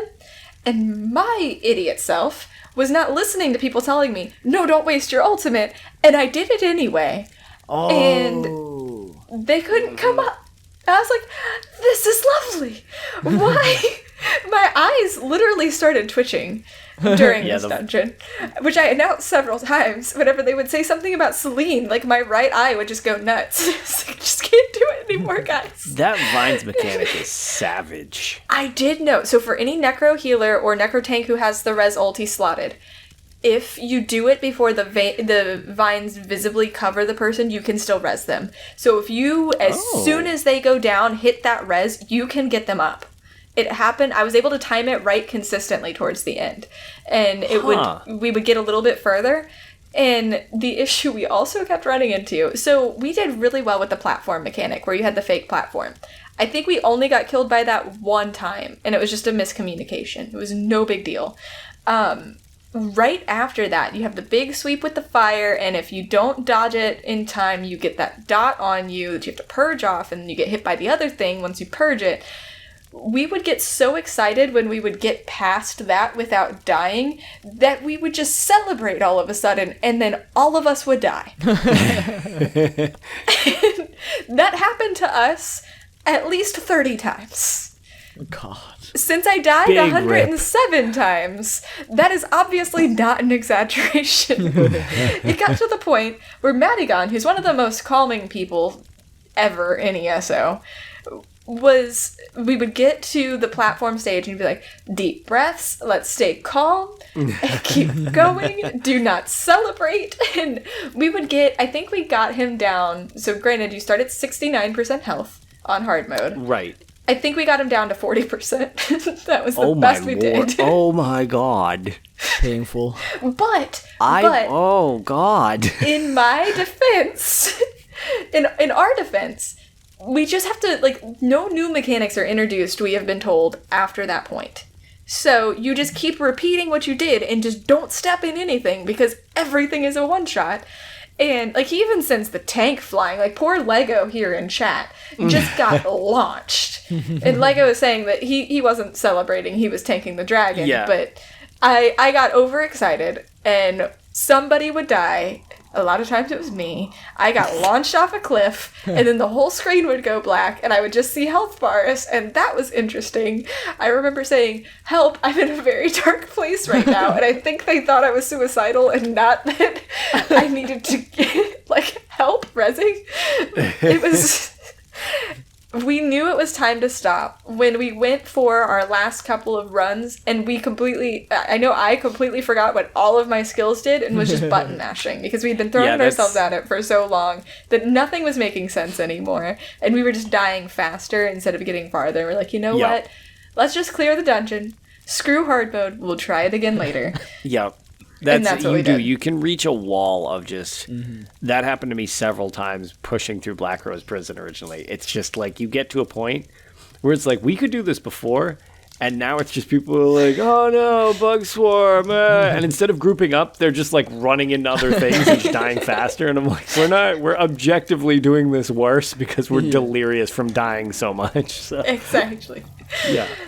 So... it ended in a failure, but I did learn a lot about myself that night. Which is how many times can I call Celine the B word in 5 hours? 107 deaths is an impressive death counter, to be fair. I really feel like that should be an achievement in game if you die 100 times in a single dungeon. With some of the dumb stuff that I do, it makes me want to like start keeping a death counter for some of the, because that, my God, you 100% should. It has changed my life. It has made me. It makes it more enjoyable to die because then you have something to point at and laugh at. Well, it's like the only time I have a conscious memory is like when I was doing VMA the first time, and I'm like, what do you mean I can't respawn?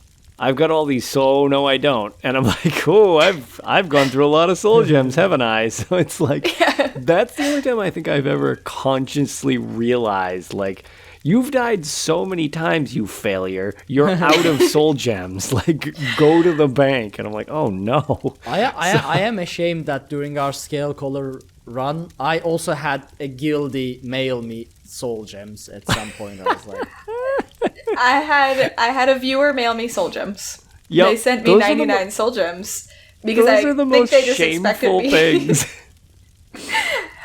I think they expected me to just continuously just keep doing that until I just died in real life. But I understand the delirious part. There were times like I would pull the boss, and that's it. I forget blocking, dodging, everything, and I just look at the boss like, yeah, and I die. And the others were like, "What are you doing, Ark?" And I'm like, "I don't know." He's punctured. What more do you want from me? Exactly. just do damage. Yeah, if you killed him quicker, I wouldn't be dead right now. I just found myself getting so mad. So whenever you first trigger hard mode, Celine lets out this blood-curdling scream. Oh no, I was almost free, and she's so upset. And I felt so bad until death 75. Yeah. And then it's like, you know what? You are the problem here. I want to activate hard mode again. Exactly. It's like, I'm enjoying this. And that's the point Madigan got to also after a while, where he's like, you know what? It's just me and Celine at this point. I just want to kill her over and over again. And she doesn't. So after you take her down the first time, you take down her damage shield and she kneels and she stops hitting you. And she's like, kill him now. I'm like, lady, do you see how much health this dragon has? You are doing nothing to help me. You are only hindering my progress. You need to just shut your mouth, sit down, and take a nap because you obviously need one. And I was just so angry. I was getting so mad at that big blue scaly jerk that I just wanted to throw things. And it was rough. I did like Finn's inspirational quote to you though too on Twitter. Oh yeah, let me pull that up so I can read that verbatim because it was pretty beautiful. I thought was comically deep. Like, I was not expecting this reaction at all. He is the greatest, by the way. I've hung out with him now several times. He is just a hilarious human being, just all around. So this morning at 1:56 a.m., right after I ended the stream, I posted a screenshot of my death counter and a screenshot of me laughing as I'm dying. And I said, "Dear Finn, why? Sincerely, me, Madigan, Lego, and Gypsy Sun from Vet Lair of Marsalok hard mode." And he responds with, "Why, you ask? In short, love. Love of seeing your joy as challenges once thought insurmountable are bested. Love of hearing the tales of what it took to finally beat your foe, the patience and determination it took. Love of the camaraderie shared and bonds formed in battle, with a gif of a sword in a battlefield." It's like, well, how can I actually stay mad at you now? And I'm just like, huh, well, that was deep. It's like, I'm never mad at Finn. I always hate Finn and love him at the same time. This is his trick. This is his trick. Don't fall for it. He thrives on your tears and suffering. That is, his lifespan is probably at several thousand years right now. Yep. With all the he mentioned the urn being great to collect tears in so that he can drink at later dates, which I thought was funny. He had that excellent quote when somebody mentioned that there's lots of things you can do. Don't you like fishing? And somebody meant said the antiquities thing, and he's like, it's like It's like fishing, but in the dirt. Yeah, it was I love Finn, that. yeah. Oh my god. I don't know if it was Lemon who said it, but it was around the Finn. Oh, I was like, he's yeah, so oh my quick to God. make these comments. He's like, Yeah, you can tell he just has a lot of fun with it, because like he would hang out with us until he looked like he was about to pass out, like from exhaustion, because he was on my time zone, so it's like he was 3 hours back in time while we were there, and it was like one of the nights it was like, I don't know, 1:30, so it was basically 4:30. And yeah, like Robot says in chat, we literally like, Finn, go to bed. You have a flight at 8 a.m. He's like, yeah, I do. He's sitting there trying to get beers with us so he can still hang out. And Lehman's like leaning against the booth talking to us, and it's just like, like the two of them were like dying on their feet, but they like wouldn't go back. They were just like, no, it's fun. Like, I love them both so much. They were both such fun people. Yeah, so entertaining. So. But yeah, I'm glad. That was very entertaining. I really wanted to hear that story, because the screenshots to go along with that were most entertaining. I was very sorry that I didn't get to see that live, as just tragedy set in over and over again. The VOD is still up on my Twitch channel, and I can export that to YouTube if that's something people want to see. Well, I've never seen Maddie break at anything. Me either. I was very surprised. I did tell him as soon as he got in, because I know he does family-friendly streams. Oh, yeah. I was like, I would like to... So he had rated me, so I would like to warn you and your viewers, this is not a family-friendly stream. We have been throwing ourselves at this for a while now, and we're all very frustrated. Yeah. And he's like, that is fine. I've been drinking. And we're like, okay, here we go with Madigan. Yep. It was great. It was amazing. Madigan was such a cool dude in person. He was just a funny guy. We got to meet him in Vegas, and he is just, I love him. He is so, we hung out with him so much, and he was a blast. He was also, I love how he just had a name tag and a giant orange shirt, because you don't know what Madigan looks like. He's got a similar vibe to T, where they use the avatar for their Khajiit for RP purposes. So it's like, well, I don't know who either of them. And then when we met them in person, I was like, oh, okay, T is very small. And Madigan is bright orange. Like, I get it. Like, they are both very obvious to pick out. Like, that was very entertaining. It is very jarring hearing the voices you know so well just suddenly matched up with the face. It's like, you are not a white Khajiit. What am I looking at right now? I'm very confused. Not having their little avatars and just seeing them talk, I was like, oh, that's different. Like, I'm not used to this. And honestly, like, this community's dedication towards not leaking any of their pictures is fantastic. Oh, yes. You wouldn't see this anywhere else. Yes. I really like It's that. like every single photo taken, even like videos, whatever, the venue videos even, they are not in there. It's amazing. No. Yep. All I know is T's hair length I want. She has fantastically long hair. Is all I know. T is beautiful. And I want my hair to be that long. I still have several years unless I meet another weird hairdresser who cuts half of it. But I'll get there. Right. I'm so glad I'm not in Lair of Marsalak anymore, guys. I just have to say that. That's the moral of the tale.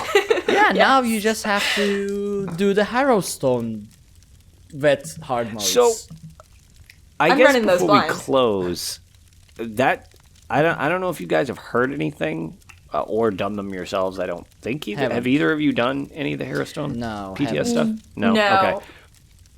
Okay. I've heard that.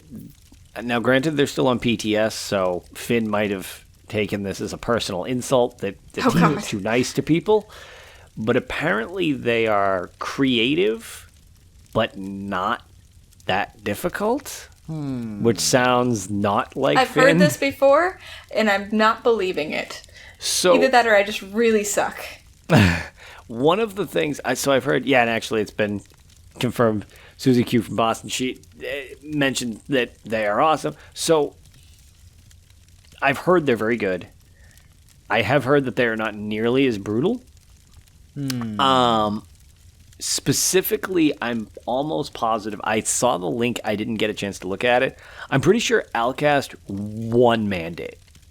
Whoa! Like literally just normal or veteran? What? Yeah, a veteran. Veteran. Yeah, I don't know if he did veteran hard mode. And there's some people who are. I was going to say Zod's confirming that there's some people two-man the hard modes. Okay, so, I'm not happy. I don't like a nice, compassionate Finn. I want the maniac Finn. Don't worry. Lego mentions, Finn will take this and crank it to 1,000 before, like. Yes, please. So that's all I've heard is that so far this one is not quite as soul crushing. So I'm wondering if it's going to be edited a bit more before it goes live. Yes, please. I see. The whole purpose of dungeons is to cry blood. That's it. Like to just crush your hopes and dreams. Yeah. Why? Someone commented on one of my pictures and said, "You don't look like you're feeling pain." And I said, "Well, apparently I laugh when I'm frustrated." I mean, what is the purpose of our souls if we are not gonna burn them at these dungeons? Like that's right. That's the Finn rule will get of a creation. normal lifespan at that point because he won't just be consuming all of our tears. Actually, before we end, I kind of want to read from our Twitter at least some of the comments about Greymoor. Oh yes, yeah, there are 64 of them, so I'm not going to read all of them, unfortunately. I'm going to take a nap now. Yeah. So in order, this is from More Rice, please. I love this game with every bit of my soul, so keep that in mind. Greymoor itself has a lot of potential, and who could possibly not love that we are going back to Skyrim? Exactly. But I'm not completely sold on the whole archaeologist skill. I hope Zas will make me eat humble pie. It is so abstract. We don't know. We don't know anything about it yet. Well, we know the. I love the idea of it, but to that point, you're right. It could be anything. Yeah, it could be. It is kind of like a. It could be a mini game with only 4 variants. Like, it could suck, but it sounds really cool, and they can always expand upon it if people like it. So I've got high hopes that even if it's not the greatest thing ever, it's not exactly going to be the Sijic orders, thing. Yeah, they can do more with it than that. I hope the antique system isn't like Sijic orders. I don't think they would do that to us. I really don't. I'm pretty sure they know that went over like a ton of bricks. Yeah. I still don't have any Sijic skills. It's fine. Me either. It's I have them on my character, and the only thing that I've ever done with them, I mean, I know they have more impact on DPS, but if you do normal Sunspire as main tank, we were messing around with seeing how little you need to do on normal, and you can actually just meditate, like, which gives you your. So I meditated in front of it while it was hitting me with breath just to see if I could survive. That's hilarious. And I could with my defender on. So I just meditated indefinitely while the thing was breathing on me. And I was like, well, there we go. FYI, that does not work on hard mode. It destroys you. Well. Oh my gosh. So this is from Lily Wolfhaven. I'm looking forward to exploring cave systems and the new vampire system. Honestly, werewolves are better. People just don't. The vampire switch is weird, just FYI. I don't want to get too lore picky. It is very strange that for the first time in Elder Scrolls, feeding now makes you stronger? So I had the same thought, but I forget who it was that I was talking to. So they did some research into it, and apparently different clans of vampires can have different things like that. Right. There are all sorts of different things. It's not like there's one standard. It's just they've never had a vampire feed to get stronger yet. But as is, I mean, whatever vampiric bloodline we were at ESO was pretty unique as was, because we just run around in the sun and it's just like, everything's fine. Like, so. And that being said, even let's pretend it is completely lore breaking and there's no clans that are supposed to be able to do this or any kind of precedence for this. From a gameplay perspective and from somebody who was previously a vamp healer, I did not like the whole, like, feeding makes you weaker thing, and I always had to be ugly and all of that. So I really like the way they're doing it this time, that it is the reverse, that feeding is what's going to make you stronger, and you have to embrace the vampire. I actually had a long conversation in Vegas with Finn about this. Yep. How it does make you, like, you will look more vampiric and you will be stronger as you feed, because it makes you kind of embrace that gory vampireness. And he actually, like, really hyped me up about it whenever he was talking about it. Because I tend to be more of a werewolf fan, like Arkhaniir. Mm-hmm. But my necromancer is going to be a vampire with Greymoor. Well, and that's exactly it. It's gameplay-wise, like you said, I totally agree. It makes way more sense gameplay perspective-wise like that. It's just, I know people do get stressed out when things are out of... So I just found it interesting, because very rarely does lore stress me out about stuff. Looking at you, Sai Sahan, however.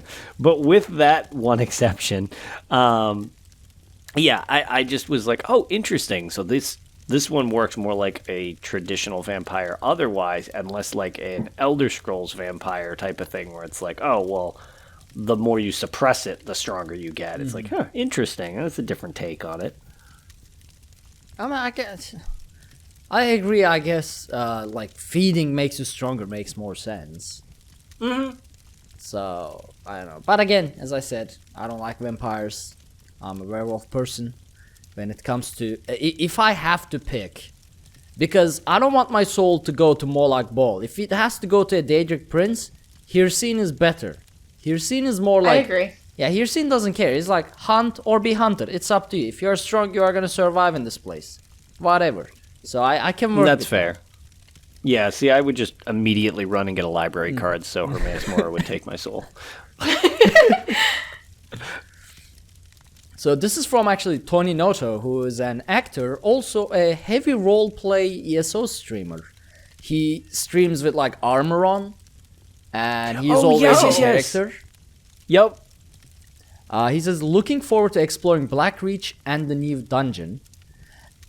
So there are, like, mostly four common things for this chapter.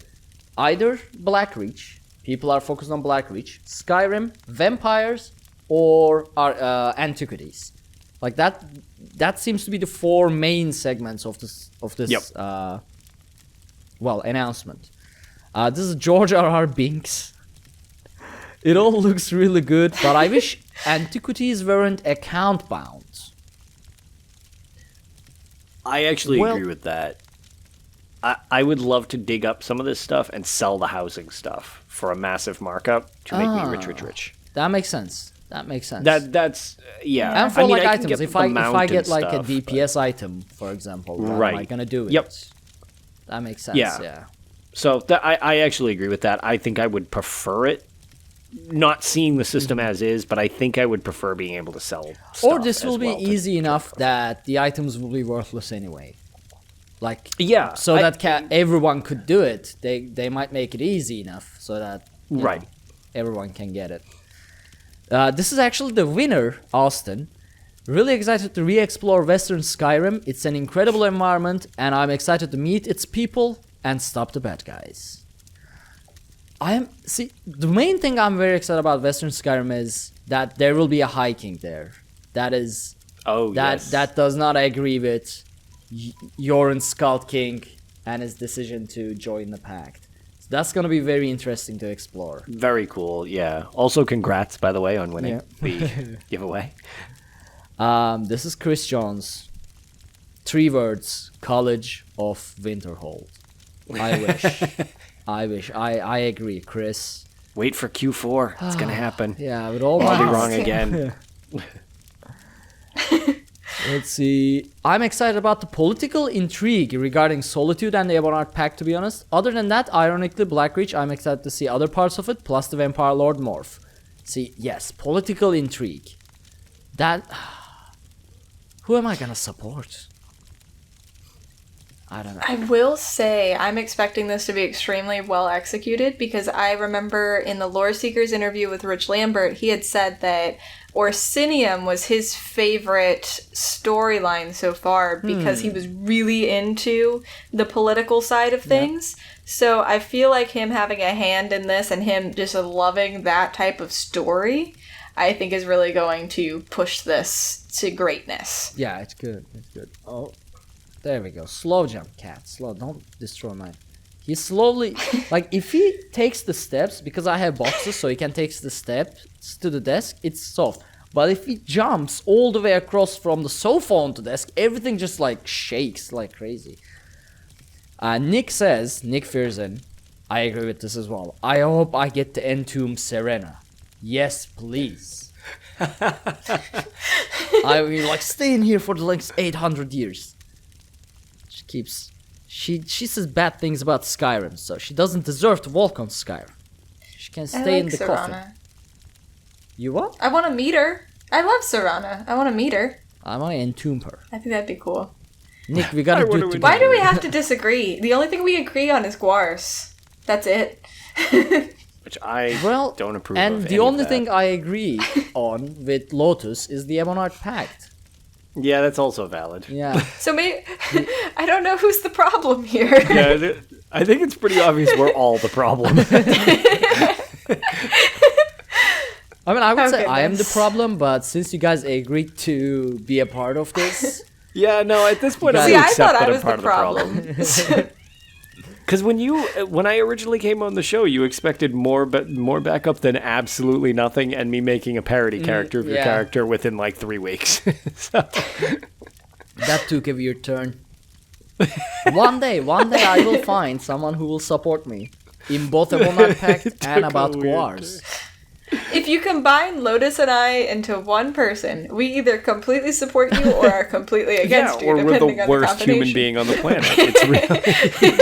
It is not a risk I want to take. Mario says, the Antiquity system sounds super interesting and chill. Traveling around, sightseeing, and digging up shinies with cool lore and fun rewards? Sign me up. I'm also excited to see what they do with Blackreach. My friends and I have been speculating about it for a long time now. We've been speculating about it too, but in the wrong way, apparently. We thought it was going to be a trial. Yeah. I think most people did, to be fair. Yeah. What was the trial anyway? They did announce it. I can't remember. Yeah, they did announce it. They said the name. Yeah, I don't remember the name. It wasn't a location that I recognized. Be an island? Like... No, that's one of the dungeons. I think. That's one of the dungeons, which actually I love the idea of being out in the Sea of Ghosts because I think the Sea of Ghosts is so cool. Yes. Bob Chicken, thank you so much. Thank you. It is an island. Oh, it is an island. Oh, so there's 2 islands. Okay. I was wrong. No, wait. But yes, Kynes Aegis. Alright, well. I guess we'll see how it is. I probably won't. I still haven't done Sunspire, so it's gonna be a while before I can. Sunspire is really good, and that tank set that comes out of there. In European Mega Server, so Drunkenborns drop on and off, and most Drunkenborns rather play a bit more casually than running trials. So we are more a dungeon thing. Alright, so in all honesty though, if you don't want to do it on Vet, if you just want to do Sunspire on normal, you can pug Sunspire without much hassle. It's very, very design friendly. Like there's nothing that's can't be overcome with minimal there is no twins. There is no triplets, something like that, like some of the other trials have. Yeah. It's much more like, nope, if you can figure out some dungeon style mechanics, you're good to go. Okay. So yeah, I would definitely say pug it with get as many people as you know involved. Do it on normal, because even there's the style that they do now with the normal gear, and then the perfected version of it. The perfected Claw of Yulacrin is just objectively better than the normal Claw of Yulacrin, but Claw of Yulacrin in general is really good.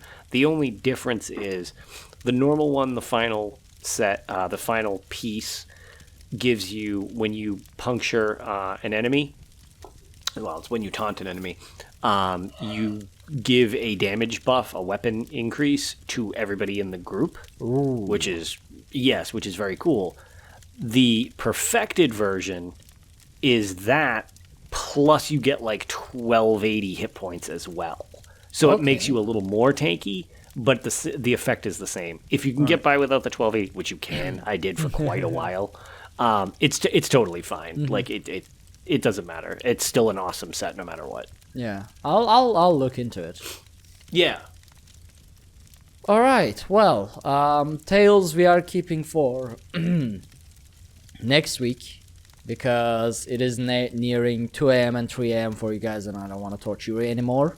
I feel like if I say anything else, we are gonna derail into another 1 hour discussion. Probably. And yeah, to be fair, of our recap of Vegas episode, and literally just discussing a vague overview of like some of the hype that's on the horizon. Yeah, that was what, 2.5 hours? Yep. So we got that going for us. It was nice though. It was nice. Except I kept getting attacked by the cats, so I don't know how I'm gonna edit this in terms of, because one even headbutted the microphone, like straight up. That was slammed possibly his my head. favid part. I do still have to show the puppy. We could do it like after the outro and all that, so it's easy to edit out.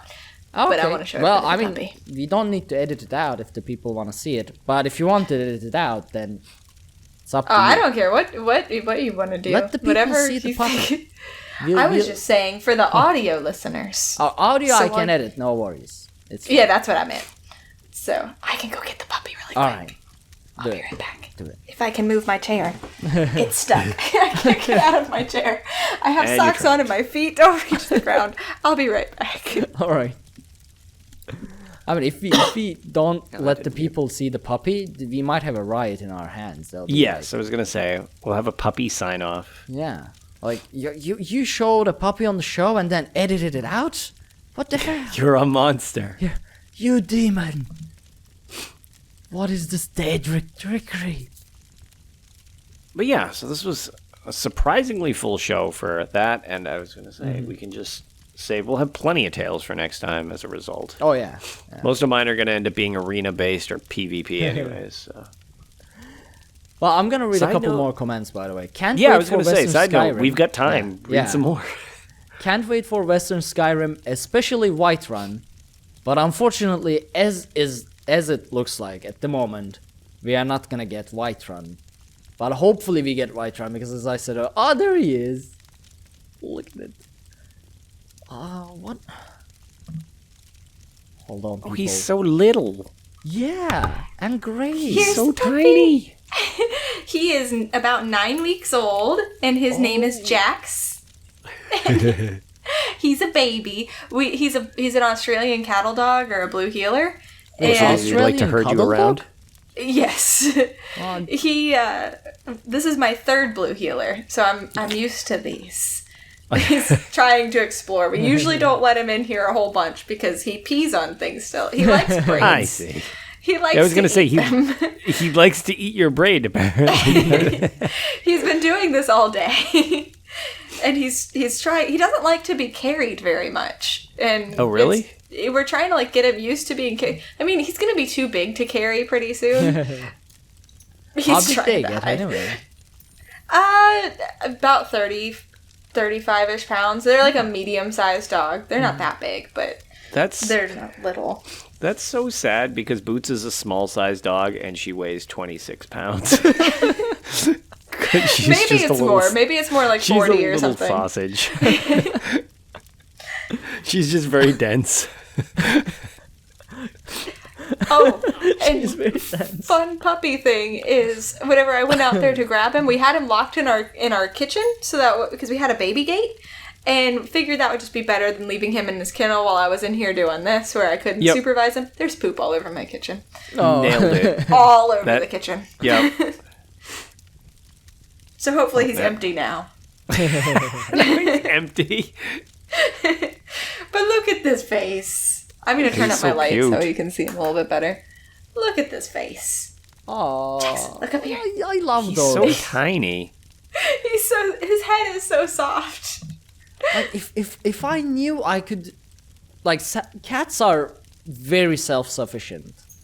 Yes, so they are. I'm like I can go to work and whatnot without worrying. But if I knew I could take super good care of a dog, I would get a dog.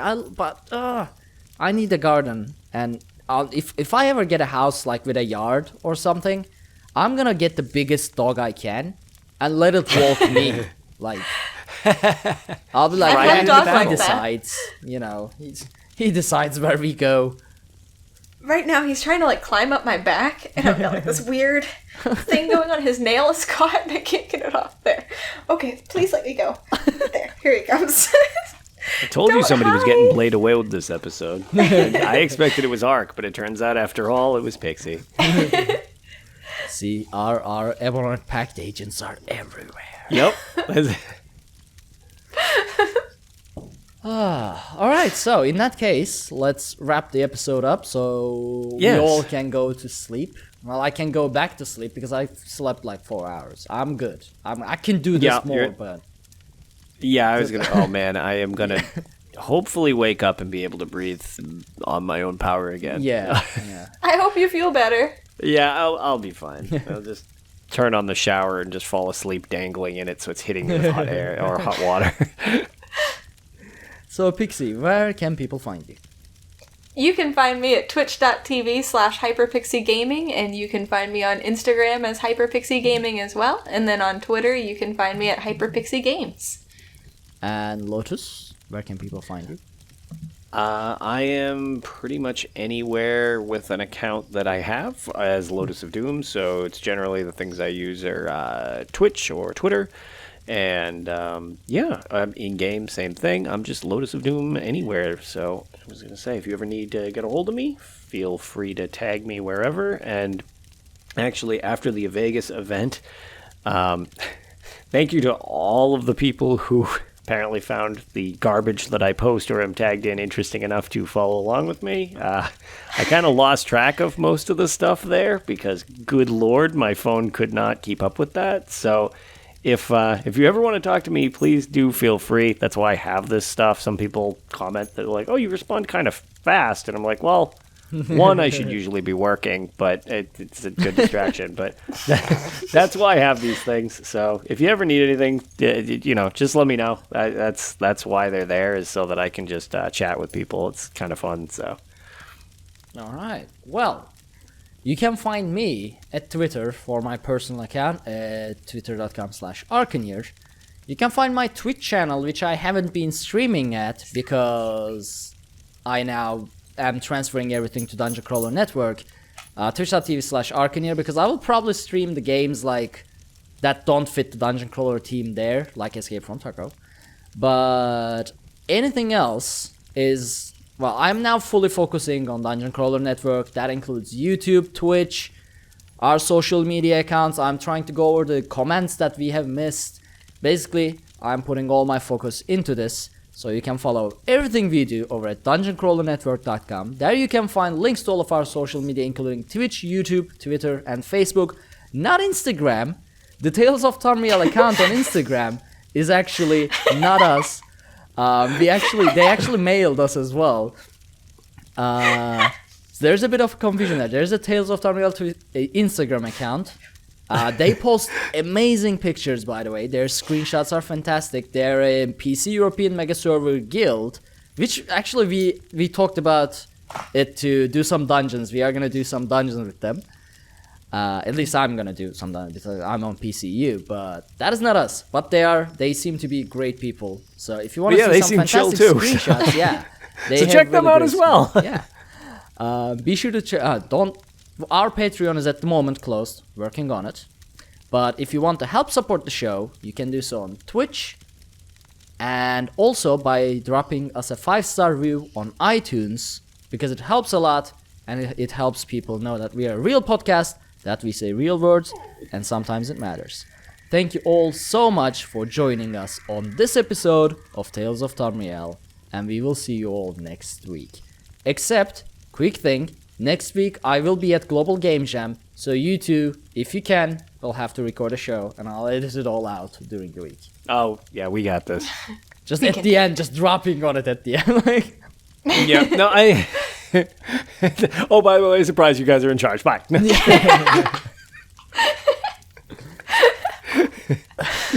Nah, it's fine. Well. Hey, whatever. We got more than 7 minutes to plan for this show. We got this. So. Well, have a good night, everyone, and yeah.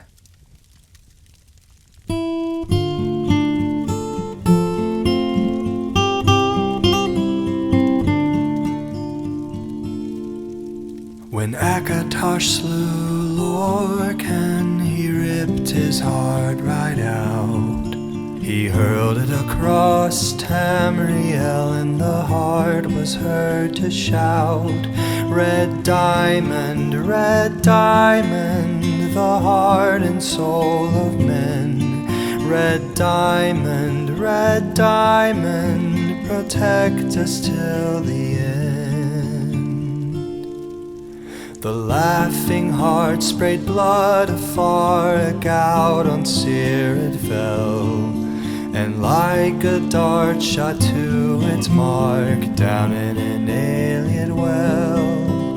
Magic effused the Lorcan blood to crystal red and strong.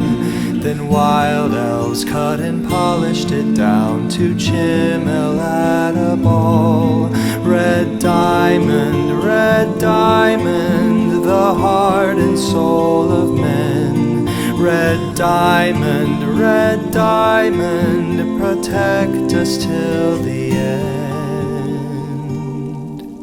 When elves lost Nirn to men, Akatosh gave the stone to Saint Alesh in token of her right to sit the throne. Red diamond, the heart and soul of men. Red diamond, protect us till the end. Red diamond, protect us till the end.